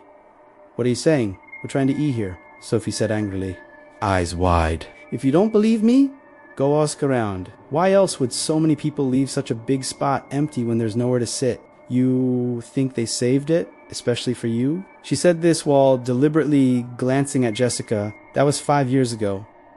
The table's probably been replaced already, and even if something was placed here, so what? Jessica said with a smile. "If it bothers you, you can sit somewhere else." Originally, she hadn't really disliked Lily, but seeing her act so arrogant and dismissive of others was a bit much. Lily looked at Ethan, who was eating seriously, then sat down across from him huffily. "Eth is here, so I'm not scared at all." Jessica smiled silently. What did something from 5 years ago have to do with her? She was just an ordinary student here to study. Even if something really happened 5 years ago, it had nothing to do with her. Why should she get involved? The afternoon class was anatomy. She wondered if they'd go to the lab. This was Elena's favorite course. So right now, Elena was already bouncing around the dorm excitedly. "Please stop spinning around, okay? You're making my head dizzy," Jessica said with a furrowed brow.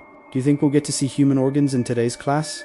Just thinking about it makes me so excited. I hope I get to make a few cuts with the scalpel. What goes on in your head all day? I don't think you're suited to be a doctor. I suggest you become a forensic pathologist instead." Jessica rubbed her temples, feeling depressed. "That's exactly what I want to be." "How about it, Jessica? Want to join me?" Elena bent down and leaned close to Jessica. "No way." "By the way, Jessica, don't you think it's strange?" Elena sat down beside Jessica, looking serious. "What's strange?" Jessica flipped a page in her book. Her fingers were slender and delicate, her nails trimmed beautifully. "That thing about Sonny dying 5 years ago? Remember, when Christine told us the story, she said it was very confidential and specifically warned us not to tell anyone. But now it seems like everyone at school knows except us." Jessica kept her head down, her jet black hair hiding her face so you couldn't see her expression. After a moment, she looked up at Elena. "Elena, actually, ever since military training, I've had this bad feeling. I keep feeling like something's off, but I can't figure out what. I've had this ominous premonition, like something's about to happen." "Why would you feel that way? Did the stories they told us affect you?" Hearing this, Elena began to worry too. "Actually, when I was little, I used to visit the countryside a lot. I listened to those old people tell ghost stories. You could never tell if they were real or fake. I was young, so I believed ghosts existed. Even though I was scared, I still loved listening to those old stories. Remember Tommy, my childhood playmate I told you about?" "Yeah, I remember. What about him?" "Tommy's grandmother once told me that when Tommy was little, he was scared by a ghost." "What? Are there really ghosts in this world?" Jessica shook her head. "I don't know. I remember Tommy was just a year old. His grandmother was carrying him past the cemetery when he suddenly started crying again. It was under normal cry. It sounded like someone was strangling him. Later they had a medium look at him, and she said he'd encountered a ghost that grabbed his throat. They said he was lucky to survive." "Did you believe it?" Jessica shook her head. "I don't know. At first I believed it, but as I got older, I gradually stopped believing in ghosts and gods. So I think what happened 5 years ago was human cause. It has nothing to do with us. So let's not get involved, okay?" After hearing this, Elena understood whether or not it had to do with what happened 5 years ago. It was none of their business. Jessica was worried that Elena's curiosity would drag them into it. "Okay, we'll just focus on studying." Jessica wasn't timid. She loved mysteries and wanted to solve cases, but she wasn't a cop. And she had this strong feeling that this matter was not as simple as it appeared on the surface. The afternoon class passed peacefully. Elena was no longer like before, insisting on investigating every strange thing she heard. She quietly listened to the teacher explain human body structure. Although they didn't actually perform a dissection, she still looked excitedly at the body lying on the table, someone who'd been dead for a long time. After people die, is there really nothing left? Or is it like some Setha, the spirit remains in this world, unwilling to leave, becoming what people call ghosts? No one could answer that question. After class, Elena got excited again. The formaldehyde smell is really strong, but the body's preserved pretty well. "I secretly touched his skin. It still has elasticity. I can't deal with you." "Were you wearing gloves when you touched it?" I'm telling you, secretly I deliberately took off my gloves to touch it. I knew it. I almost threw up. Seriously, I hate anatomy class, Sophie said, her fussy Polly. She seemed to still be affected by the earlier experiment, her face especially white. Achie, that moment Isabel squeezed over from the side. She smiled and said, "How was it, everyone? Did you get scared?" "Not scared, just a bit nauseous," Sophie said. "How could you be nauseous? It's not much different from when they were alive." Isabel continued smiling. "Everyone's reactions are different," Jessica said with a smile. Isabel shrugged and didn't continue the topic. "By the way, I still need to find Professor Zhang, so I'm heading out." With that, she waved at them and left. By now, it was late autumn. The days had grown shorter, and the sky was overcast. The three of them went to the cafeteria together to eat, then returned to the dorm. It was now 8 p.m. The sky had completely darkened. Jessica leaned against her headboard, focused on reading Sherlock Holmes. Occasionally, you could hear pages turning. Isabel hadn't returned yet. Elena and Sophie lay in their respective beds, looking at their phones. Outside, the wind seemed to have picked up, making a tap-tap sound against the window. "Why isn't Isabel back yet?" "It's already past 8, Sophie suddenly said, lifting her head. "Maybe she's still busy," Jessica said. Just as the words left her mouth, there was a rhythmic knocking at the door. Speak of the devil. Elena jumped down from the upper bunk and ran to open the door. But after opening it, she just stood there, not letting whoever was outside come in. Her back looked unnaturally stiff. "Elena, why aren't you letting her in?" After a long while without hearing footsteps, Jessica asked strangely. But the room was completely quiet, no one answered. Only the faint sound of Sophie pressing buttons on her phone. Jessica stood up and walked toward the door. "There's no one outside the door," Elena finally spoke, but her voice was trembling. Looking over Elena's shoulder, Jessica saw the hallway was completely empty. Even the motion sensor light hadn't turned on. Now that she thought about it, she hadn't heard any footsteps coming upstairs earlier. Maybe it was the wind, she said, trying to reassure herself. But the wind wouldn't knock with a rhythm, would it? Sophie had climbed down from her bed by now. Achie, that moment footsteps came from the stairwell. They sounded stealthy, as if trying to avoid being discovered. Who could this be? Although Jessica said she didn't believe in ghosts, on a quiet, deserted night like this, with something like this happening, anyone would be scared, right? Though her heart was afraid, she still stepped forward. "Let me look." The slow footsteps reached the 4th floor. The three of them stood by the door with stiff backs, waiting for the owner of the footsteps to appear. The person extended one foot, first wearing white sneakers. The foot seemed to be testing something, but after stepping out, the other foot didn't follow for a long time. Jessica and the other two were so tense they almost stopped breathing. Finally, the owner of the foot appeared. When they saw her face, all three exhaled slowly. "Hey, Isabel, are you trying to scare us to death? Why'd you knock on the door and then leave? Then come upstairs with those creepy footsteps?" Elena said accusingly. Isabel looked at them in confusion. "I just got here now, and you three were blocking the door, so completely how could I have knocked?" They all went inside and sat on their respective beds. Then Elena said, "Then why did you stick out one foot first and then just stop? You waited so long before coming out, you scared us half to death." "I was going to come in, but I suddenly saw writing on the wall, so I stopped to look." "How was I supposed to know you guys would be standing at the door, seeing my foot? Come on. We heard someone knock on the door.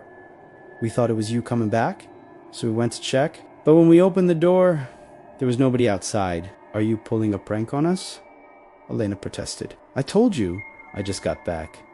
When you were coming upstairs, did you see anyone pass by?" Sophie asked, eyes wide. "No, I was alone." Seeing the three of them fall silent one after another, Isabel asked in confusion, "Did you guys really hear someone knock on the door?" "Yeah, we heard someone knock, but we didn't hear any footsteps coming upstairs," Jessica said. "By the way, you said you saw writing on the wall. What did it say?" "Just a line written in red marker." "I figured it was probably someone's prank," Isabel said carelessly. "What did it say?" "Everyone must die. No one will escape." She maintained her completely unconcerned demeanor. Elena's mouth dropped open in shock. "You saw words like that, and you're not even a little scared." "Probably just someone's prank," Jessica said. "That's what I think too. Sophie's voice trembled, but she still agreed. No one in the dorm spoke anymore. Everyone was lost in thought, pondering the questions floating through their minds. Actually, that moment the lights suddenly went out. Who turned off the lights? Sophie asked in a hoarse voice. She'd just been thinking about horror movies she'd seen before, and the sudden darkness startled her. Maybe it's lights out time, Jessica replied. Isn't lights out at 11? It's only 10:30 right now, Isabel said languidly. There was a faint yellow glow from her bed, the light from her phone. Jessica closed her eyes. She suddenly felt exhausted, her eyelids so heavy she couldn't open them at all. At she saw me point, a strong wind began blowing outside. The wind howled, sounding like someone crying. Someone's crying! Jessica's eyes snapped open. The wind outside seemed even stronger now. It rattled against a window frame with a clanging sound. Jessica checked her watch. It was already midnight. But when had she fallen asleep? She shook her somewhat foggy head and sat up in bed. Maybe the window wasn't closed properly. She kept feeling wind blowing on her face. Suddenly, she felt something brush across her face. Everything was pitch black. She couldn't see anything. She reached out to touch it. It was hair. When had that little rascal Elena started letting her hair hang down from the bed? She got out of bed and walked to the balcony, wanting to close the window properly. Just as she was about to close the window, she suddenly saw a shadow moving downstairs. Who would be up this late? She pushed open the window. The wind blew her hair into disarray, making a shiver involved. She opened her eyes wide, trying to see clearly who was down there, but the distance was too far. She could only make out a blurry white shadow. She shook her head and closed the window. Whoever it was had nothing to do with her. Standing by the bed, she looked up at Elena, sleeping in the upper bunk, only to discover Elena wasn't in bed at all. So whose hair had that been? She broke out in a cold sweat. She reached out to touch Elena's bedding still warm. That meant Elena had just left. She bent down and found her flashlight under her bed. The weak beam shone out. She aimed it at Isabel's bedadly. She wasn't there either. Only Sophie was sleeping in bed, and she seemed to be sleeping soundly. Jessica could ignore other people's business, but she couldn't ignore Elena's. She opened the bathroom to check no one inside. She quietly opened the door and went out.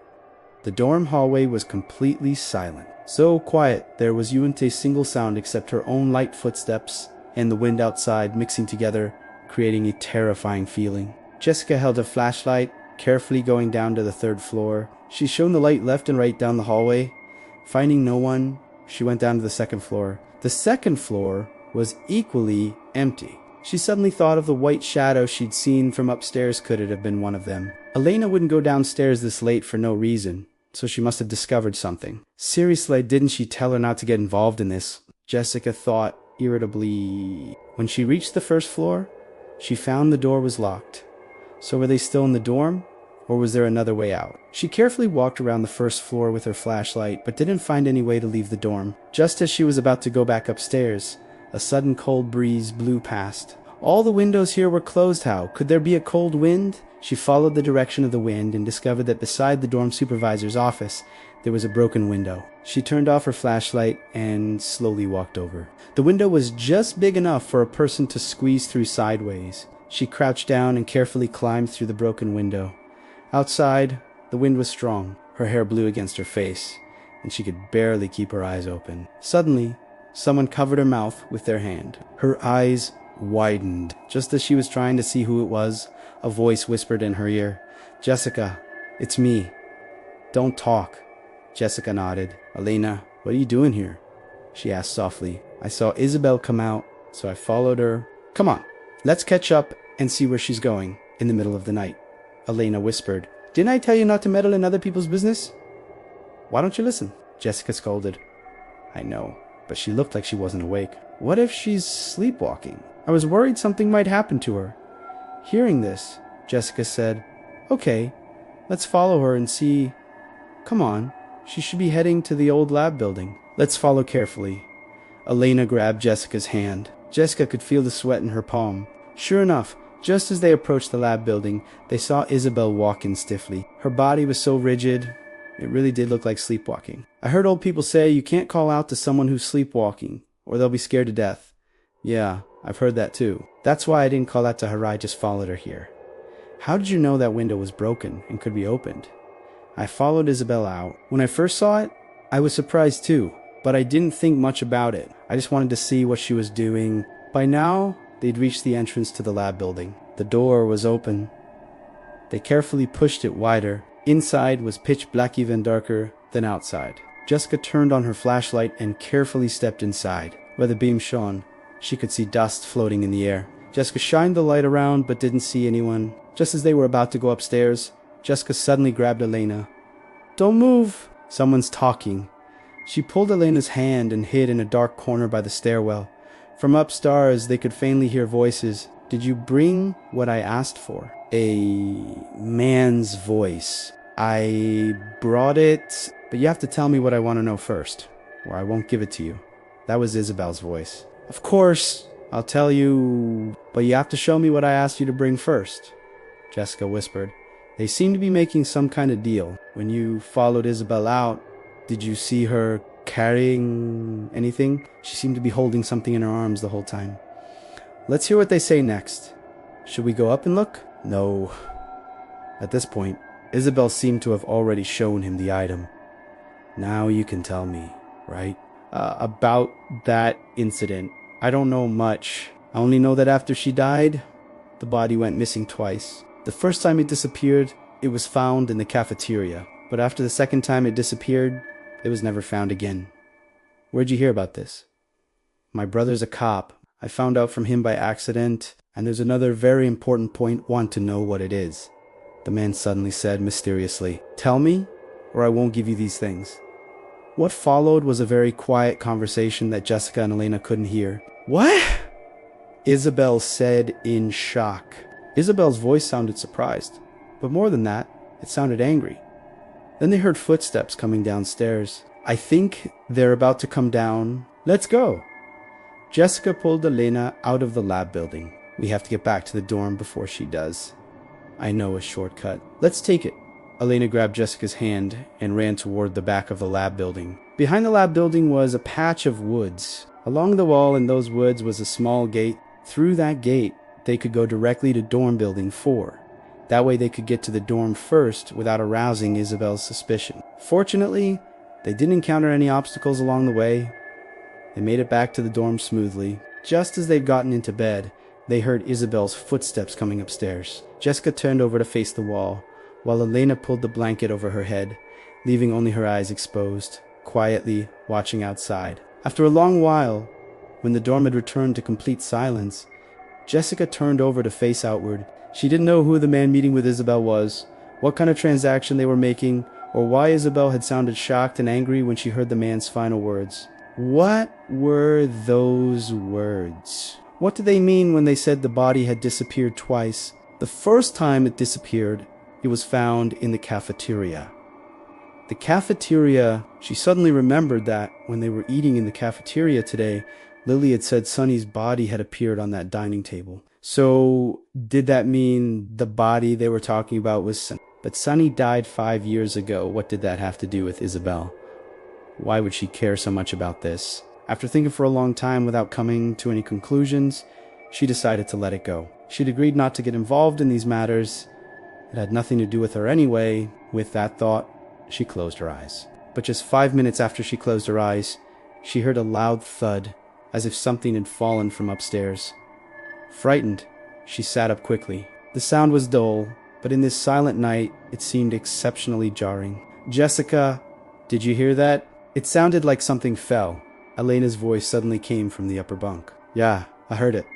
You're not asleep either." "I don't know. I just keep feeling this cold wind blowing into my neck. I can't sleep." Jessica thought about it. She'd closed the window herself tonight. So logically, there shouldn't be any cold wind. But why had she been having this bad premonition ever since entering this school? Maybe you didn't cover yourself properly. She didn't know how to comfort her. Should she tell Elena she'd been having a bad premonition? What just felt? Should we go down and check? Better not. I think maybe the wind was so strong it blew something down. Let's just sleep. Don't think about it too much. Though she said this, her heart kept pounding as if it was about to jump out of her mouth. But she couldn't tell Elena that. The next morning, Jessica was woken by loud commotion before she'd fully woken up. She picked up the watch by her bed and checked the time, only a little past 5.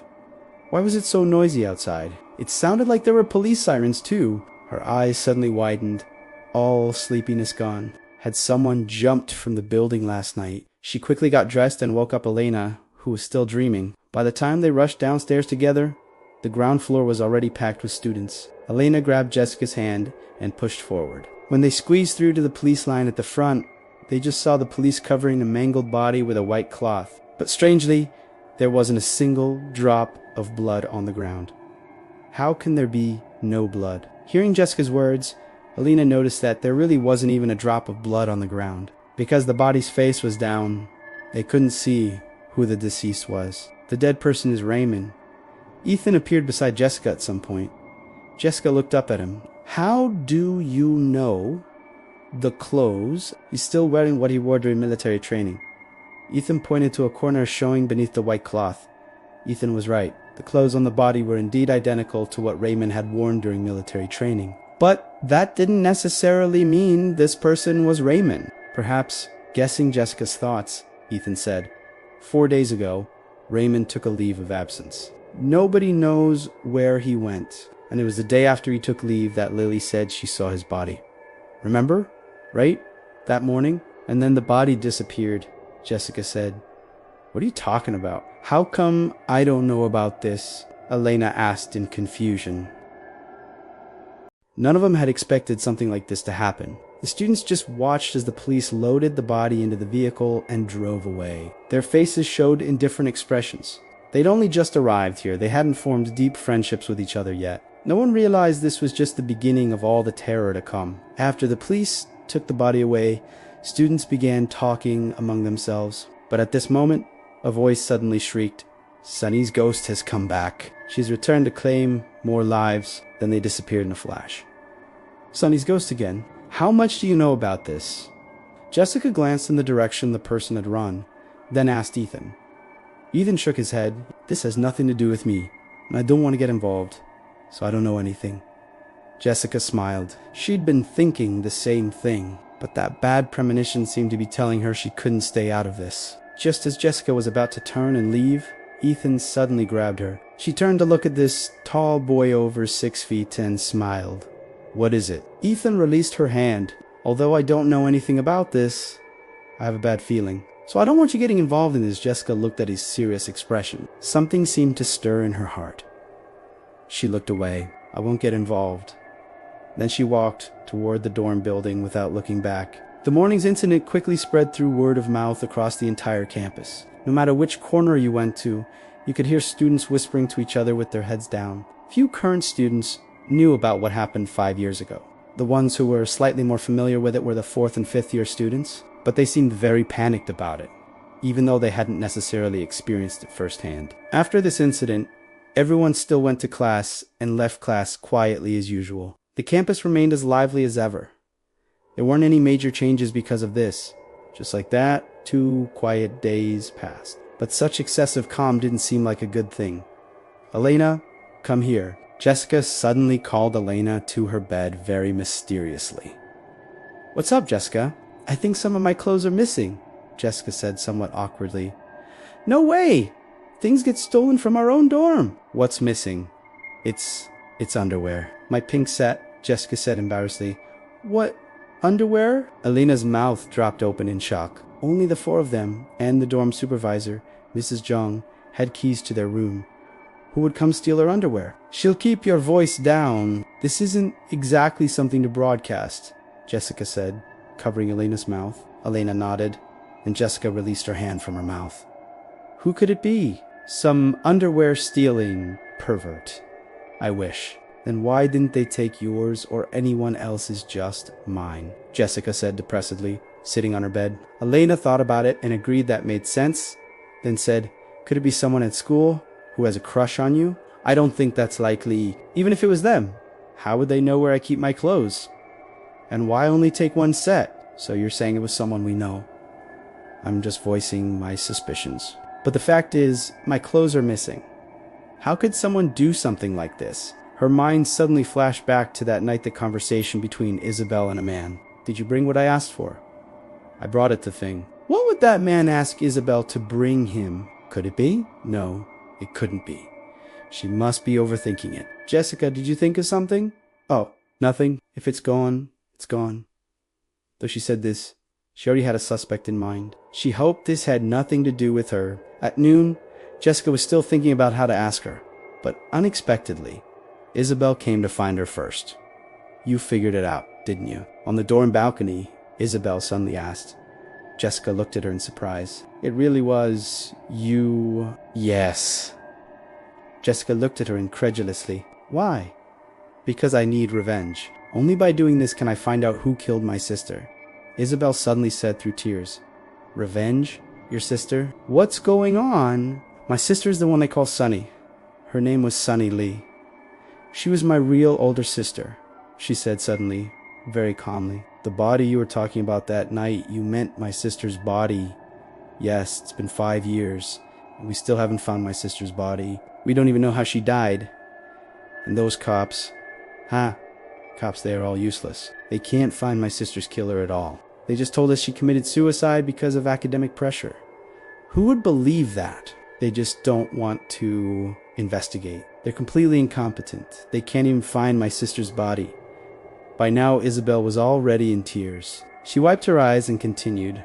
My sister was so kind, so cheerful, how could she possibly commit suicide? But she'd only been at this school for a short time before she died, and her death was so unclear, other people believe she committed suicide, but I don't believe it. My parents don't believe it either. After my sister died, Mom died from excessive grief, and Dad passed away last year too. From the day my sister died, I swore I would come to this school and find out the cause of my sister's death. So you took my underwear to trade with that man for information. Yes.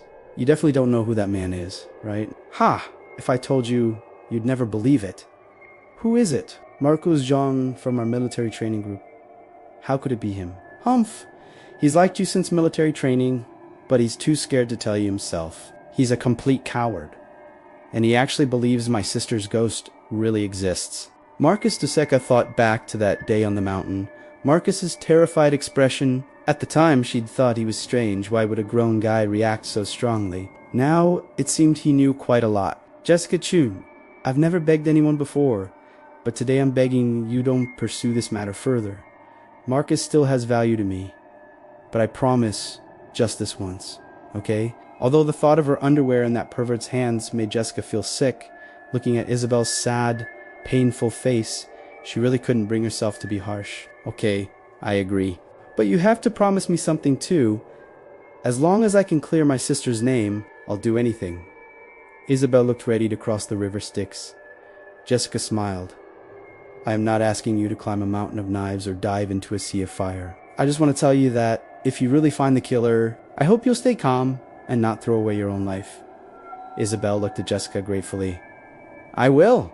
Hey, what are you two talking about? So mysterious. Elena suddenly appeared on the balcony, asking with a smile. Jessica glanced at Isabel, then said to Elena, We were discussing my missing clothes.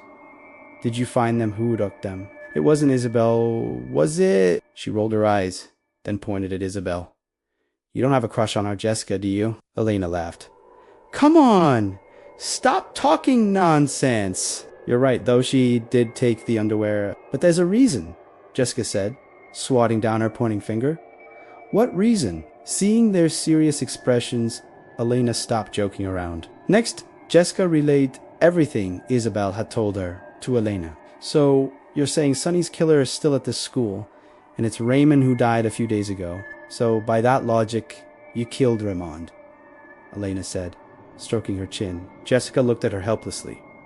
What are you guessing at? Did we say Raymond's death had anything to do with Sunny? Besides, Sunny was at this school 5 years ago. Raymond was still in 8th grade then. How could he have come here and killed Sunny? Is your brain made of tofu? She tapped Elena's head as she said this. Elena looked at Isabel's sad face. Sorry, I was just guessing randomly. Don't be mad, okay? It's fine. Isabel shook her head, then said, I don't think things are that simple, and I have this strong feeling that these two incidents aren't unrelated. Hearing Isabel's words, Jessica was startled. Although she had doubts about Raymond's death, it had nothing to do with her after all, and she wasn't a cop.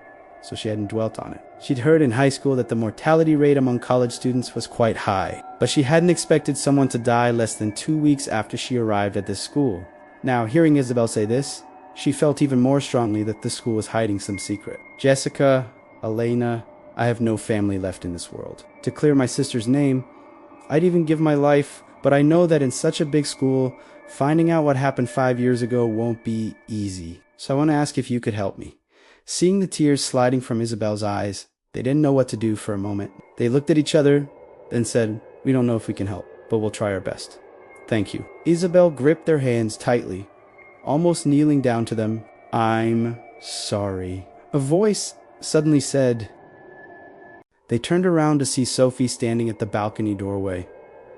"Sophie, what are you doing here?"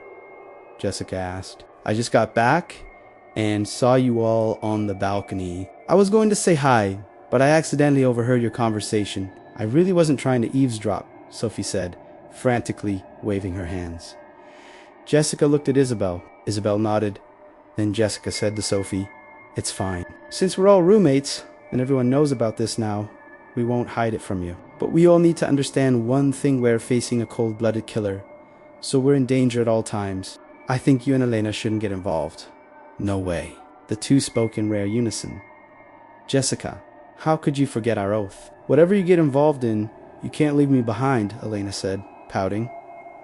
"And me too. We're all roommates. You can't leave me behind either." Isabel looked at them and said, "Thank you all. I really don't know how to thank you." Because of this, the four of them became close sisters. Isabel no longer kept to herself, but they never imagined what terrifying things they would face next. Tomorrow was Saturday, so there were no classes. Lights Out was half an hour later than usual. At this moment, the four people in room 414 were sitting together, discussing how to investigate what happened 5 years ago. "Jessica, I don't know if I should say this," Elena mumbled. "Since when do you hold back?" "Go ahead. What is it?" Hearing Jessica say this, Elena gained courage. She smiled and said, "You said it yourself, we might be facing a cold-blooded killer. We're just 4 weak girls.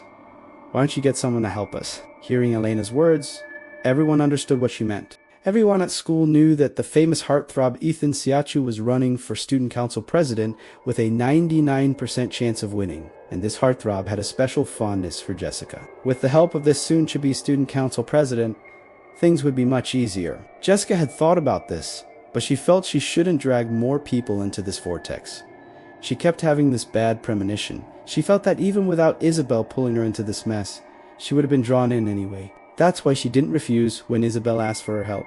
"Okay, I'll go find Ethan and Zoe tomorrow." "Maybe they really can help us," she said, as if making a big decision. "Wow, it's already 11:30, without us noticing. Why haven't the lights gone out yet?" Sophie said, looking at her phone. "Did you forget? Today's Friday Lights Out is half an hour later." "Come to think of it, our school is pretty humane." "Huh," Elena said while eating chips. "Even so, we should go to bed. If the lights don't go out, leave them on. We can keep thinking about this," Jessica said. "Do you think Ethan and the others will agree to help us?" Sophie suddenly asked. With a beautiful Jessica making the request, what could possibly go wrong? "I've witnessed Jessica's charm firsthand. Sophie, if you don't believe me, want to make a bet?" "I'm not interested in your games," Sophie said while climbing into bed. "Hey Elena, aren't you afraid of getting fat? Seriously, eating so late at night?" Jessica listened to Elena crunching on chips, sounding like she was gnawing on bones. "Want some?" "No, thanks." Okay. I'll stop eating. Time for bed." Just as Jessica was drifting off to sleep, she suddenly heard faint crying, very sad crying. She rubbed her temples. Had she been too tense lately? Why did she keep hearing someone crying? To confirm it wasn't a hallucination, she held her breath and listened carefully, but the sound was gone. Maybe she really was too stressed. With that thought, she closed her eyes with relief. But the moment she closed them, the sound came again. This time it was clearer, as if someone was crying right beside her. Her heart began pounding erratically. Jessica. Just as Jessica was about to try sleeping again, she suddenly heard someone calling her name. Not like how female ghosts called people on TV, but like how classmates usually called her, just with an added layer of sadness. "Jessica, are you asleep?" Just as Jessica was about to get up and look, Elena suddenly whispered, Not yet. You're not asleep either. I was about to fall asleep when I suddenly heard someone crying. I thought it was my imagination. I was about to go back to sleep when I heard someone call my name. Elena climbed down to Jessica's bed and burrowed into her blanket. I'm scared. You heard someone call your name? Elena huddled in the blanket and nodded. Same with me. Except I heard someone call my name, Jessica said nervously. Are we both hallucinating? I heard someone call my name too, Sophie said at that moment. Then they saw Isabel stir and turn over. I didn't hear anything. 4 people in our dorm, and 3 of us heard someone call our names. But only you didn't hear anything. Isabel, why is that? Jessica said. I hear it again crying. It's crying, Sophie said fearfully.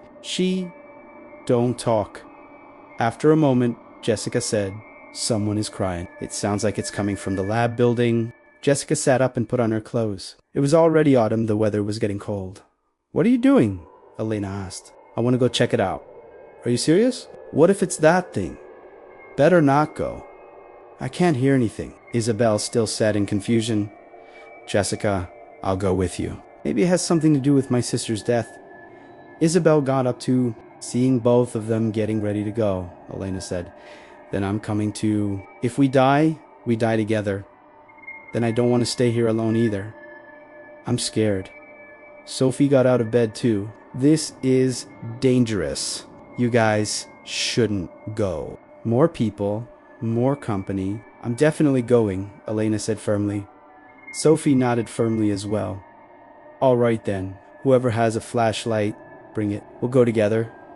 In case of power outages, each of them had bought a flashlight, which now came in handy. They took their flashlights and carefully left the dorm. None of them knew what terrifying things they would encounter on this trip. Isabel led them out through the broken window, and Elena led them along a shortcut around to the lab building. Elena, how did you know about this shortcut? Jessica suddenly asked. Remember that day I slept in and you went to save seats? Actually, I wasn't sleeping. I was really curious about what was strange with that old lab building. So after you left, I got up and went to check it out. That's when I found this shortcut. Jessica glared at her, then realized she couldn't see and said, You're way too bold. I told you not to get involved, and you still did. But you're here now too, aren't you? Hearing this, Jessica didn't know what to say. They were already involved. Now, getting out would probably be very difficult. As Sophie suddenly screamed, Isabel quickly covered her mouth.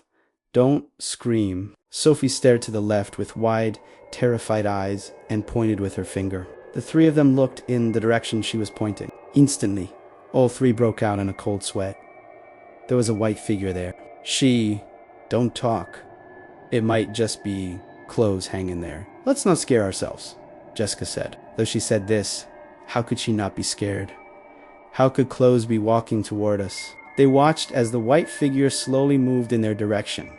Oh God, it's coming closer. What do we do? Sophie said, trembling. I want to see if it's human or ghost, Isabel suddenly said. The figure slowly approached, and they finally breathed a sigh of relief. The person was none other than the school's soon-to-be student council president. Ethan Secu, what are you for doing sneaking around here in the middle of the night?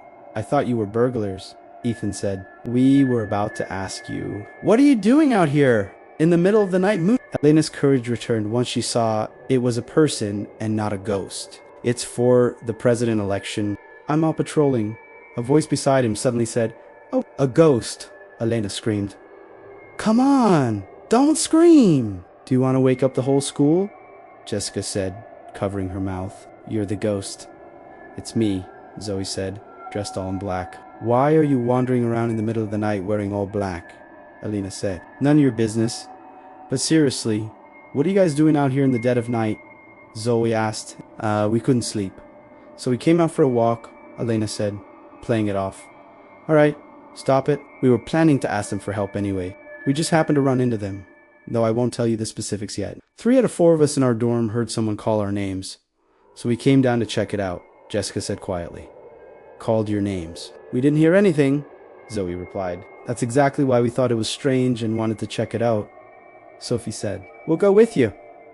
Okay, the 6 of them walked toward the lab building together. They weren't very far from it. The lab building was pitch black at the moment. Even if there really was something there, Who would dare go in at this hour? Ethan walked at the front while Zoe brought up the rear. The girls held hands in the middle, slowly moving forward. Ethan slowly pushed open the main door of the lab building because the door was made of iron and hadn't been used for a long time. It was covered in rust, leaving a layer of rust on his fingers. Looking at the pitch-black interior, no one dared take a step inside. "Why are you all so nervous?" "I was inside during the day today," Isabel suddenly whispered. Her sudden comment made everyone gasp. Isabel was the first to step through the iron door. As soon as she entered, she felt a chill shoot from the soles of her feet straight to the top of her head, making her shiver. Seeing Isabel had already gone in, Ethan and the others followed. They shone their flashlights around but didn't find anything suspicious. "How about we check out the second floor?" Isabel suggested. "Why can't we hear the sounds anymore now that we're here?" Elena said. Jessica thought for a moment. "Maybe someone deliberately lured us here. Let's go upstairs and look." They carefully walked toward the stairs. The beams from their flashlights made the surroundings look shadowy and even more frightening. For some reason, the school's lab building had wooden floors. Over time, stepping on them produced squeaking. Sounds like mice. "Do you guys smell something?" Jessica asked. "What smell?" Jessica sniffed again. "Like something rotting and stinking." Though it wasn't very obvious, it made her uncomfortable. Actually, that moment, the air around them seemed even colder than before. "I feel like the temperature dropped," Elena said, rubbing her shoulders. "The temperature is lower than before. But have you noticed? This cold seems to be coming from upstairs," Ethan said. "Could there really be something strange upstairs?" Sophie whispered, her eyes occasionally glancing up. "I've been here many times. I don't think there's anything wrong with this building, and I always feel like my sister is here." "Stop. We'd rather hope your sister isn't here," Elena said awkwardly. "Oh, sorry." Isabel stuck out her tongue sheepishly. By now they'd reached the second floor. The hallway was pitch black. They looked left and right, but didn't find anything suspicious. Suddenly, everyone seemed to breathe a sigh of relief. Zoe looked at them. "You didn't find what you were looking for, right?" "What do you mean, what we were looking for?" Elena said loudly. Because her voice was so loud, it made the surroundings seem even more silent. "Why are we only thinking about looking on the second floor? There seem to be more floors above," Jessica said softly. Hearing her words, everyone gasped. Bang! Just as they were deciding whether to go upstairs, a heavy thud came from above. Everyone jumped, looking up at the ceiling in shock. What was that? Sophie said, trembling. "Isabel, have you been upstairs before?" Jessica asked. Isabel shook her head. "Maybe some junk stored upstairs fell over. Let's go check it out," Ethan said, taking the lead up the stairs to the third floor. Though the sound wasn't very loud and had a muffled quality, in this silent night, it still made people's skin crawl. "Let's not go up, okay? I'm so scared. This place is so creepy." Sophie's body pressed tightly against Jessica's. Not only was she scared, one here was scared. No one wanted to come exploring in this godforsaken place in the middle of the night. "We have to. What if it's a burglar? As students of this school, we have an obligation to protect the school's equipment," Ethan suddenly said. If he was going to be student council president, he had to do real things for students. Besides, he was on duty tonight anyway. With that, he walked straight upstairs. Zoe naturally wouldn't let him go up alone. "Let's go up too."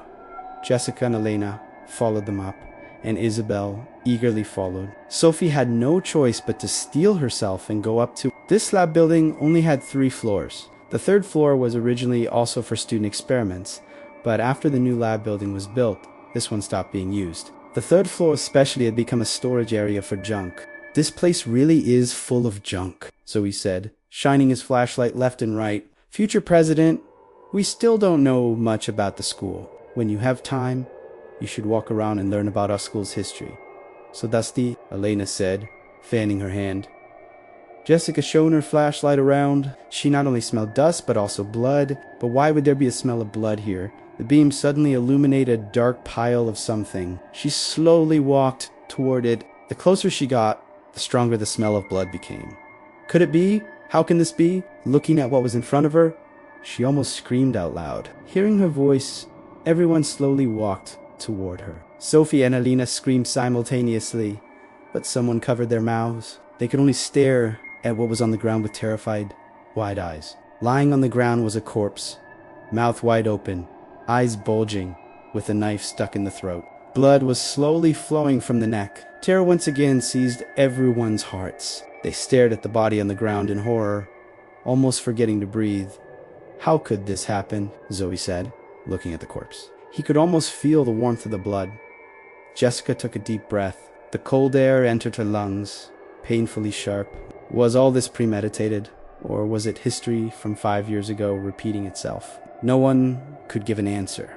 Should we call the police? Seeing such a terrifying scene, even Isabel showed fear. But it's the middle of the night, Elena said, recovering from her terror. And how do we explain to the school why we're here at midnight? Call the police, Jessica said softly. Her face was deathly pale. I think this is just the beginning.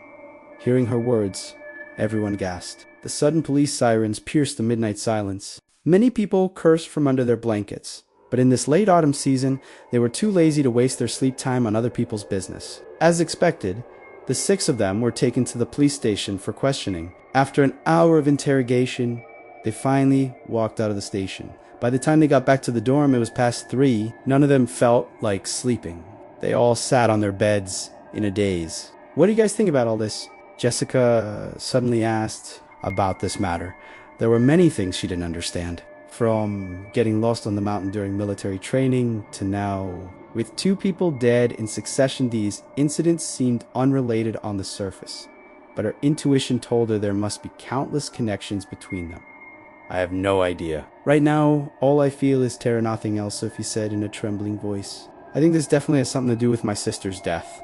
Definitely, Isabel said with certainty, turning the flashlight in her hands, as if she'd already seen her sister's killer. Jessica, if you have any thoughts, just say them. We're all so scared.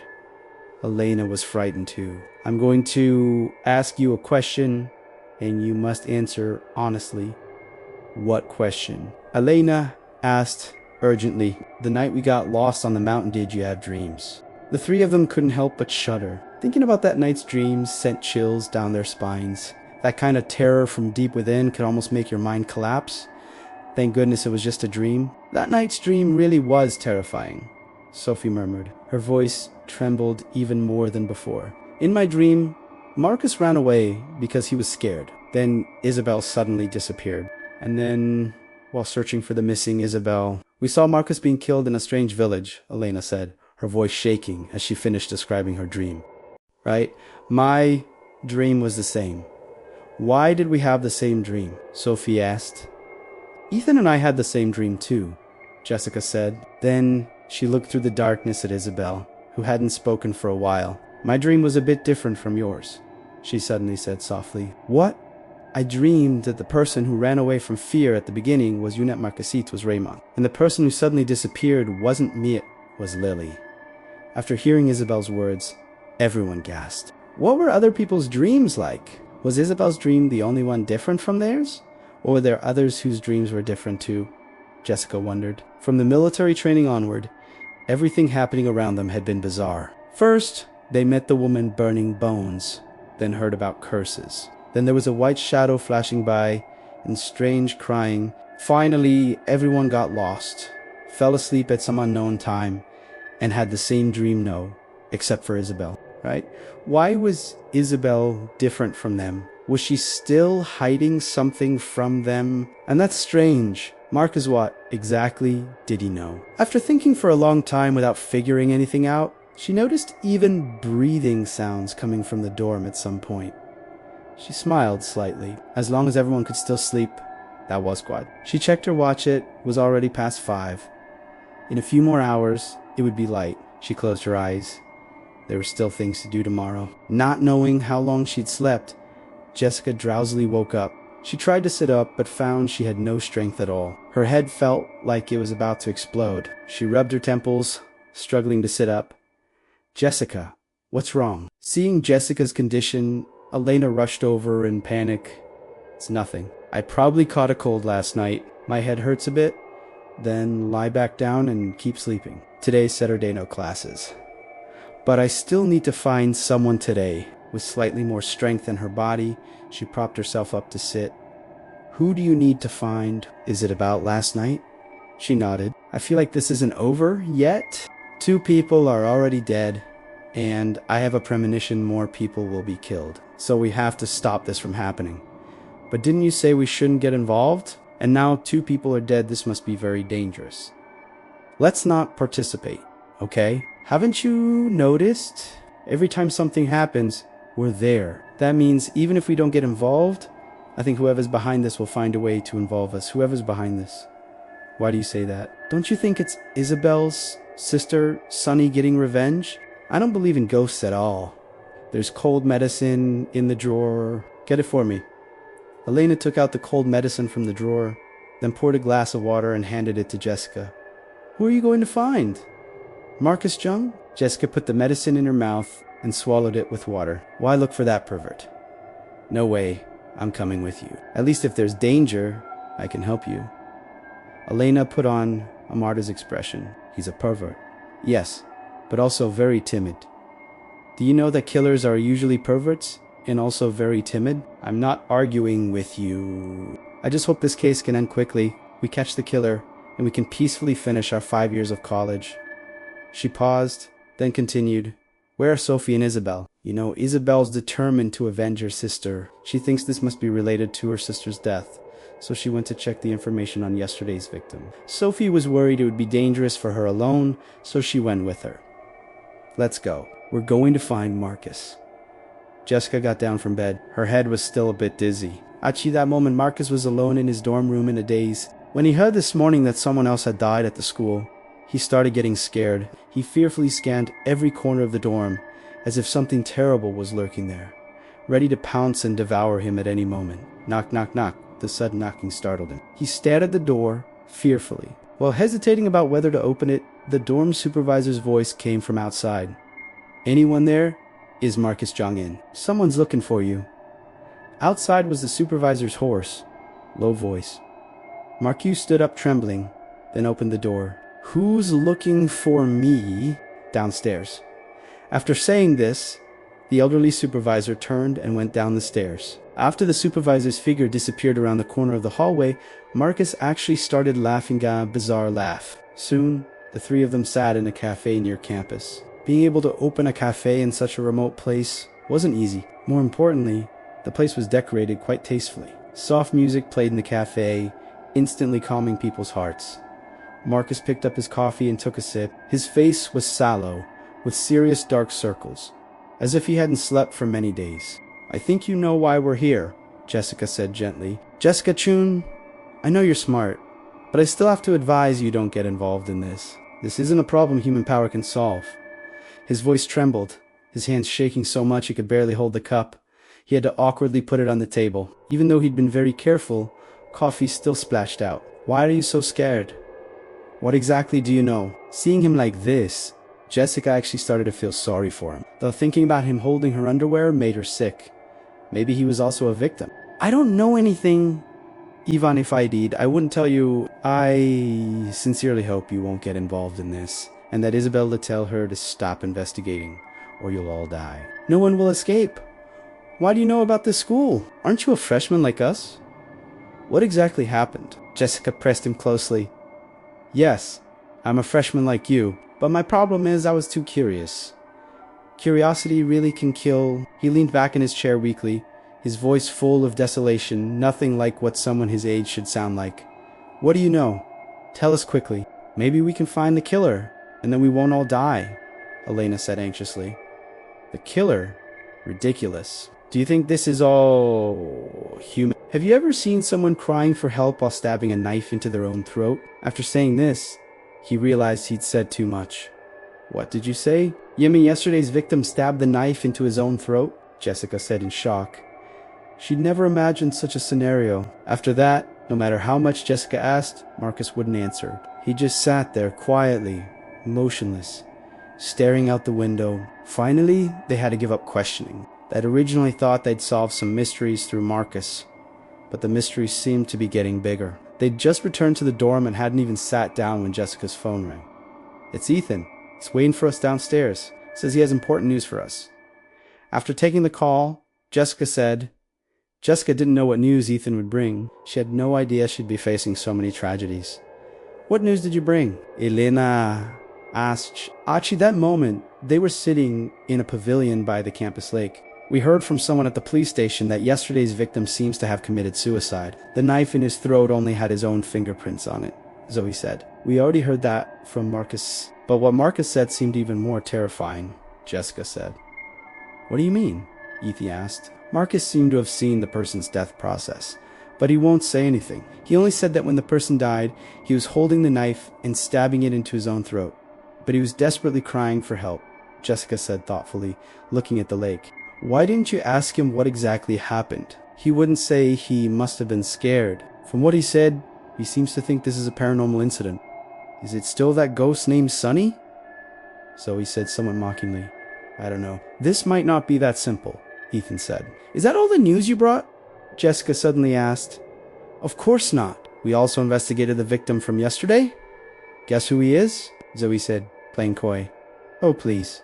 Just tell us already. Who has time to waste with you? Elena said, pursing her lips. He's a fifth-year student. More importantly, he used to be Sonny's boyfriend. What? Jessica and Elena said in unison. It's true. His name was Ethan Lee. But for some reason, Sonny broke up with him. He was devastated. And after Sonny died, he even got seriously ill, Ethan added. What else is she hiding from us? Jessica said quietly. She'd always felt Isabel was still hiding something, though she didn't yet know if Isabel knew about this. Who? Ethan asked. Isabel Lee. That Sonny was Isabel's older sister. She came here to study specifically to investigate the truth about her sister's death. She said she does unbelieve at all that her sister would commit suicide due to academic pressure. Hearing Jessica's words, both Ethan and Zoe couldn't help but gasp. We need to investigate what exactly happened 5 years ago that could kill 5 people in 1 month. Jessica's voice actually trembled. You know about that rumor too? Zoe asked. Yeah. First Sonny hanged herself, then 2 more girls hanged themselves. 1 fell from a building and 1 drowned. 2 of them were from room 414. What puzzles me is why all the victims were girls, Jessica said, head down. For some reason, she kept having this feeling that more people would die. She hated this feeling. There's one more thing you might not know, Ethan said. He looked at Jessica's somewhat pale face. Those girls who died were good friends, though they weren't in the same dorm. They were in the same class. That makes it even stranger. Jessica looked up at Ethan. Who told you this? Haha, Jessica. You don't know our boy. Ethan is quite charming. Even the 5th-year seniors are completely smitten with him. And this senior is none other than the student council president. Haha, Zoe said with a laugh. Come on, stop talking nonsense, Ethan said, his face turning red and white. Jessica paused, then said, You're not president yet, right? But if that's the case, getting the key to the records room from her shouldn't be a problem. Shoulda will okay? Thinking about that senior made him break out in cold sweat. He'd seen bold girls before, but never one as unabashedly forward as her. Thinking about how she looked at him made him scared, as if he were standing naked in front of her. Then tonight at 9, we'll go to the records room. The school must have records of what happened 5 years ago, right? Yeah. The student council regulations clearly state that each council president must record major incidents at the school. 5 people dying in 1 month should count as pretty major, right? After deciding on tonight's plan, they each went off to handle their own business. It was almost noon. She wondered if Isabel and Sophie had found any important clues. And Jessica still had some questions for Isabel. When they returned to the dorm, they found the 2 hadn't come back yet, so they went to the cafeteria to eat first. Night fell quickly. The pitch-black sky held not a single star. At Chisome Point, a layer of white fog had begun floating in the air. It was already 8 o'clock, but Isabel and Sophie still hadn't returned. Their phones went unanswered. Could something have happened to them? Didn't they tell you where they were going to investigate? Jessica asked worriedly. They just said they were going downtown. They didn't say specifically where, Elena said somewhat gloomily. This morning she'd clearly told them to come back early and said if something came up and they couldn't return, they should at least call. But now, why was there no word at all? Forget it. Maybe they got held up with something. I wonder if Ethan got the key, Jessica murmured. Her heart felt inexplicably heavy. From what Zoe said, he definitely could get it. It's those 2 girls I'm worried about, Elena said, playing with her fingers. Jessica closed her eyes. She really hadn't expected to encounter something like this at this school so soon after arriving. If her parents found out about her situation, would they make her transfer? Maybe? But now she was actually starting to get curious about this case. Though she knew her curiosity might cost her her life, she just couldn't convince herself to stay out of it. Jessica walked onto the balcony and looked down. Let's go. Let's head downstairs. Maybe they're already waiting for us. It was already late autumn. The nighttime temperature was noticeably lower than during the day. When they spoke, large clouds of white vapor came from their mouths, then dissipated in the air. They left the dorm. Outside, the white fog was even thicker. They could see at most 3 meters ahead. Even the flashlight could only illuminate 5 meters. But even so, it still couldn't stop the school's lovey-dovey couples. Every short distance they could see couples with arms around each other, whispering sweet nothings. It was for this reason they hadn't chosen to meet at the pavilion. Jessica, Elena were over here, Zoe called, waving at them. Jessica furrowed her brow. She'd originally thought both Zoe and Ethan were the quiet type. Now she realized she was wrong. Zoe had a very delicate face, but he was actually quite outgoing. Who knew how many girls at school were infatuated with his refined appearance? So, did you get the key? Jessica asked. Got it, Ethan replied. Ethan really was consistent inside and out. Oh man, you have no idea how much effort our Prince Ethan had to put in to get that key. He practically had to sell himself, Zoe said with a devious smile. Sell himself? What did she make you do? Jessica asked. Don't listen to Zoe's nonsense. It's nothing. He glared hard at Zoe. Zoe stuck out his tongue and didn't continue. Let's go. There are 15 minutes until 9. Should we go now or wait a bit? Ethan asked. Jessica looked around. Suddenly she noticed that where there had just been couples everywhere, at some point there was no one left. Everything seemed eerily deserted. Why is nobody here anymore? Elena said, looking around fearfully. Probably because the temperature suddenly dropped, Zoe said, pulling at his clothes and pursing his lips. Forget it. Since there's nobody around, let's go to the records room. I want to find answers as soon as possible. The eerie feeling around them was very uncomfortable. She really wanted to turn around and go back to the dorm, to never deal with this mess again.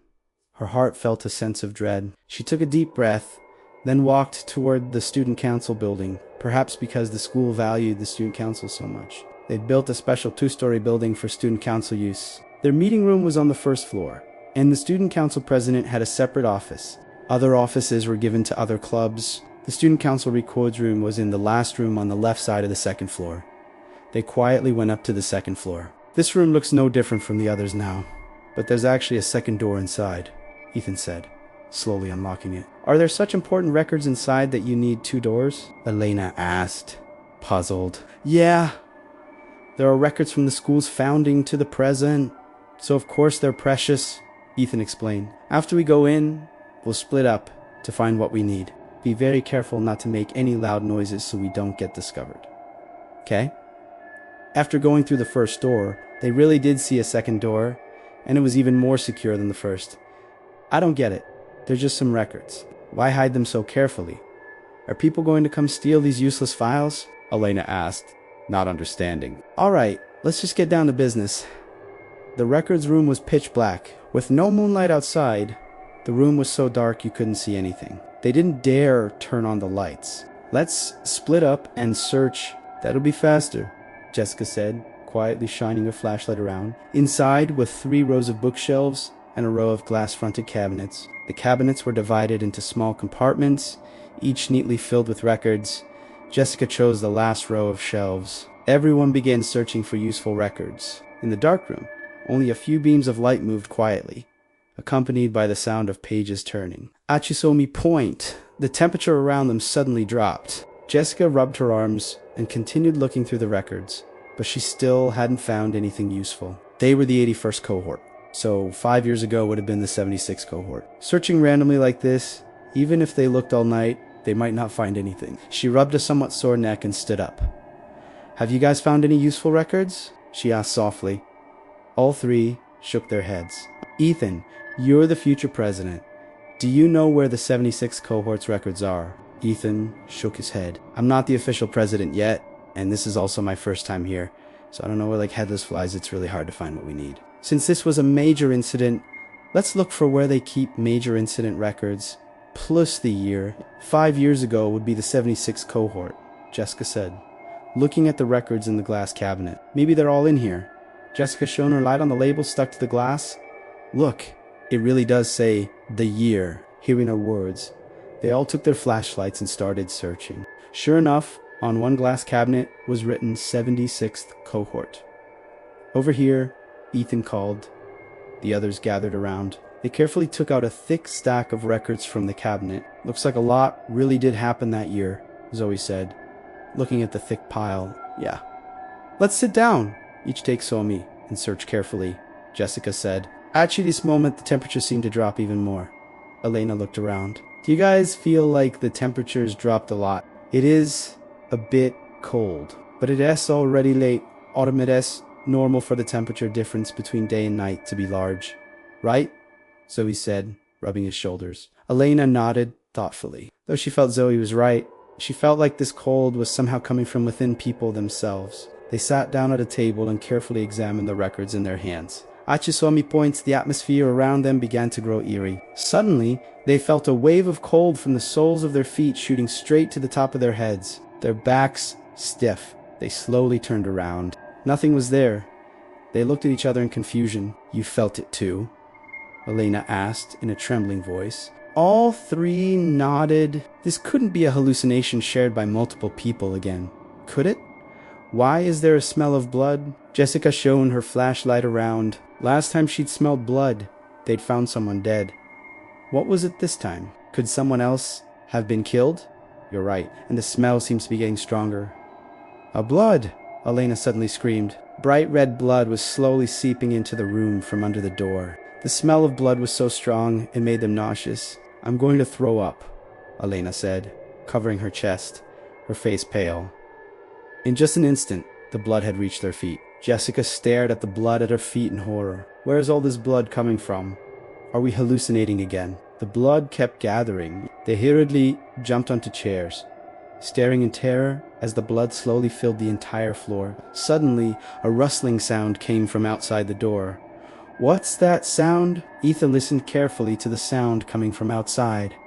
What's that? Elena said, eyes wide, staring into the dark room. Just then, Elena's flashlight slowly dimmed and went out. She hit the flashlight in her hand hard, saying irritably, why does it run out of batteries now of all times? The three of them shone their flashlights toward the door. The rustling sound continued, like the sound of clothing scraping against the floor. Suddenly, a hand reached in through the doorway. The hand was completely covered in blood. Looking carefully, you could see the hand had no skin at all.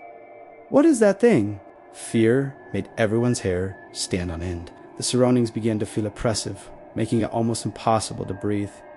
Then a head extended in, its long hair hanging to the floor. Blood dripped continuously from its mouth onto the ground. They watched as it slowly crawled into the room, inch by inch. Yes, the thing was crawling, both hands pressed to the ground, knees on the floor, slowly crawling into the room. They watched this bizarre scene with suffocating horror, but not one of them could make a sound. When the person had crawled into the room to within 2 meters of them, it stopped.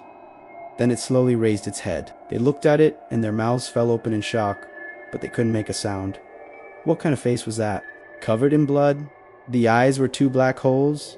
The nose was crooked to one side? The 2 lips were turned inside out, and blood continuously flowed from the eyes, nose, and mouth. Though it had no eyes, they still felt a cold, malicious gaze staring at them. They gasped violently. The smell of blood swirling around their noses made their stomachs churn.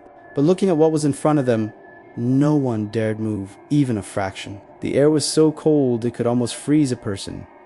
They seemed to have lost control of their body. Their brains kept sending danger signals, but they couldn't move. Their backs were stiff with pain, their bodies trembling nonstop. Let's go. Ethan quickly jumped down from his chair and lifted Jessica down from hers. Hearing his voice, everyone quickly jumped down from their chairs. Their feet were all submerged in the blood on the floor. The intense smell assaulted their brains. They almost fainted. They held each other's hands, carefully avoiding the monster on the ground, slowly moving toward the door. Jessica could even feel the thick blood sticking to her skin. Her stomach churned, but she just couldn't throw up. The monster watched them with its black hole eyes, but its body remained in a kneeling position without any movement. They moved slowly, bodies tense, inch by inch. Just one more meter, and they could escape. Just as they were about to reach the door, the monster suddenly turned around. 4 pairs of eyes stared at it, but no one had seen when it turned. Their mouths fell open in shock. When exactly did it turn around? Why didn't any of them see it? Run. Ethan grabbed Jessica's hand and ran toward the door. Behind them, the monster suddenly sped up. It stared viciously at the fleeing group, even more blood flowing from its mouth. So disgusting. Elena also rushed out the door quickly. Outside, the fog was even thicker. They stood facing each other, barely able to see each other's faces, still shaken. They looked back at the second-floor records room of the student council building. How could there be something so terrifying? Was it a ghost? Elena said softly, patting her chest. It's already 11. Let's get out of here quickly. Oh, and we'll come back for those records another time, Ethan said. Sorry. I grabbed the records, Jessica said, waving the files in her hand. Those aren't supposed to be taken out, so he said somewhat helplessly. It's fine. Since you took them, keep them, but only the 4 of us know about it. He paused, then continued. After you read them, you have to give them back to me. Jessica nodded. When they returned to the dorm, it was already 11:15, but the room was still completely silent. Looks like Sophie and Isabel still haven't come back, Jessica said while unlocking the door with her key. The moment the door opened, a blast of cold air hit them in the face. They couldn't help but shiver. Is the window open? Why is it so cold? Elena turned on the light. The dorm room was empty. Sophie and Isabel really hadn't returned. Where exactly did they go? Why aren't they back yet? Jessica said in confusion. I know, right? So strange. Could something have happened to them? Jessica shook her head. This was all so strange. Even now, she still hadn't sorted out a clear picture. Everything in her mind was a tangled mess. Let's wait until tomorrow. If they're still not back tomorrow, we'll have to call the police. Why would that thing appear in the records room? I can still smell that intense blood smell, Elena said, climbing onto her bed, using both hands and feet. Blood. Jessica looked down at her own feet. Nothing. How could there be nothing? Was what they'd just experienced really a hallucination? But it was so strange. Why did they all have the same hallucination every time? Elena, why isn't there any blood on our feet? Hearing her words, Elena looked at her own feet. You're right. That room was full of blood. Why would we have no blood on us after running out of there? Could it really have been a hallucination? But that monster felt so real, and that disgusting smell of blood. Ever since we came to this school, so many strange things have happened. I really do want to know if we brought the disaster with us, or if the school was always like this. Jessica didn't say anything. She didn't know what was going on either. These things were just too strange. Was someone manipulating things behind the scenes, or were these really paranormal incidents? The next morning, Sophie came back, but Isabel didn't. Sophie looked very exhausted when she returned, her face full of terror. Her face was deathly pale, her whole body shaking. At that moment, she was curled up in her blanket, trembling. Sophie, what exactly happened? Where's Isabel? Jessica stood beside her, looking up at Sophie in the upper bunk. I don't know. When I woke up this morning, I couldn't find her. When you woke up, where were you staying? Jessica asked nervously. We'd just gotten to that place when someone knocked us out. When we woke up again, we were in a small, dark room. There wasn't a sound around us. In that room, there wasn't a single window. Everything around us was pitch black. We couldn't see anything. Her voice was still trembling. Was Isabel beside you then? Jessica asked. Yes. Though we didn't speak, I could feel breathing next to me. What happened after that? After that, I was going to talk to Isabel, but before I could say anything, I smelled a very strange fragrance. Then I didn't know anything else. When I woke up again, I was in that patch of woods outside our school. Isabel didn't say anything to you either. No. She sat very quietly to the side. I felt like she was very far from me. The air around us was so cold, but I also felt like that cold was coming from inside my heart. It was terrifying. Though it was already late autumn, the weather wasn't cold enough to make people feel like they were freezing. And last night in the records room, that cold had also seemed to come from within people's hearts. Get some sleep first. We can talk about everything after you rest. Your face looks terribly pale, Jessica said thoughtfully, returning to her own bed. Jessica, what do you think about all this? I don't know, these things are all so strange, but I think whoever's behind this must have some big conspiracy. A conspiracy? You still think this is human? Yeah. But how do you explain what happened last night? And how did Ethan Lee die? If it was human caused, how could someone cry for help while committing suicide? Yeah, these things are very strange, but do ghosts and gods really exist? I still can't believe it. She paused, then continued, forget it. Let's just try to find Isabel. I hope nothing happens to her. How about we look at those records first? Let's look at the records later. Right now, let's go to the woods Sophie mentioned and take a look. Will it be dangerous there? Even if it's dangerous, what choice do we have? Can we just watch Isabel get hurt? Elena shook her head. She didn't care if people she didn't know died. It had nothing to do with her, but she couldn't ignore whether Isabel lived or died.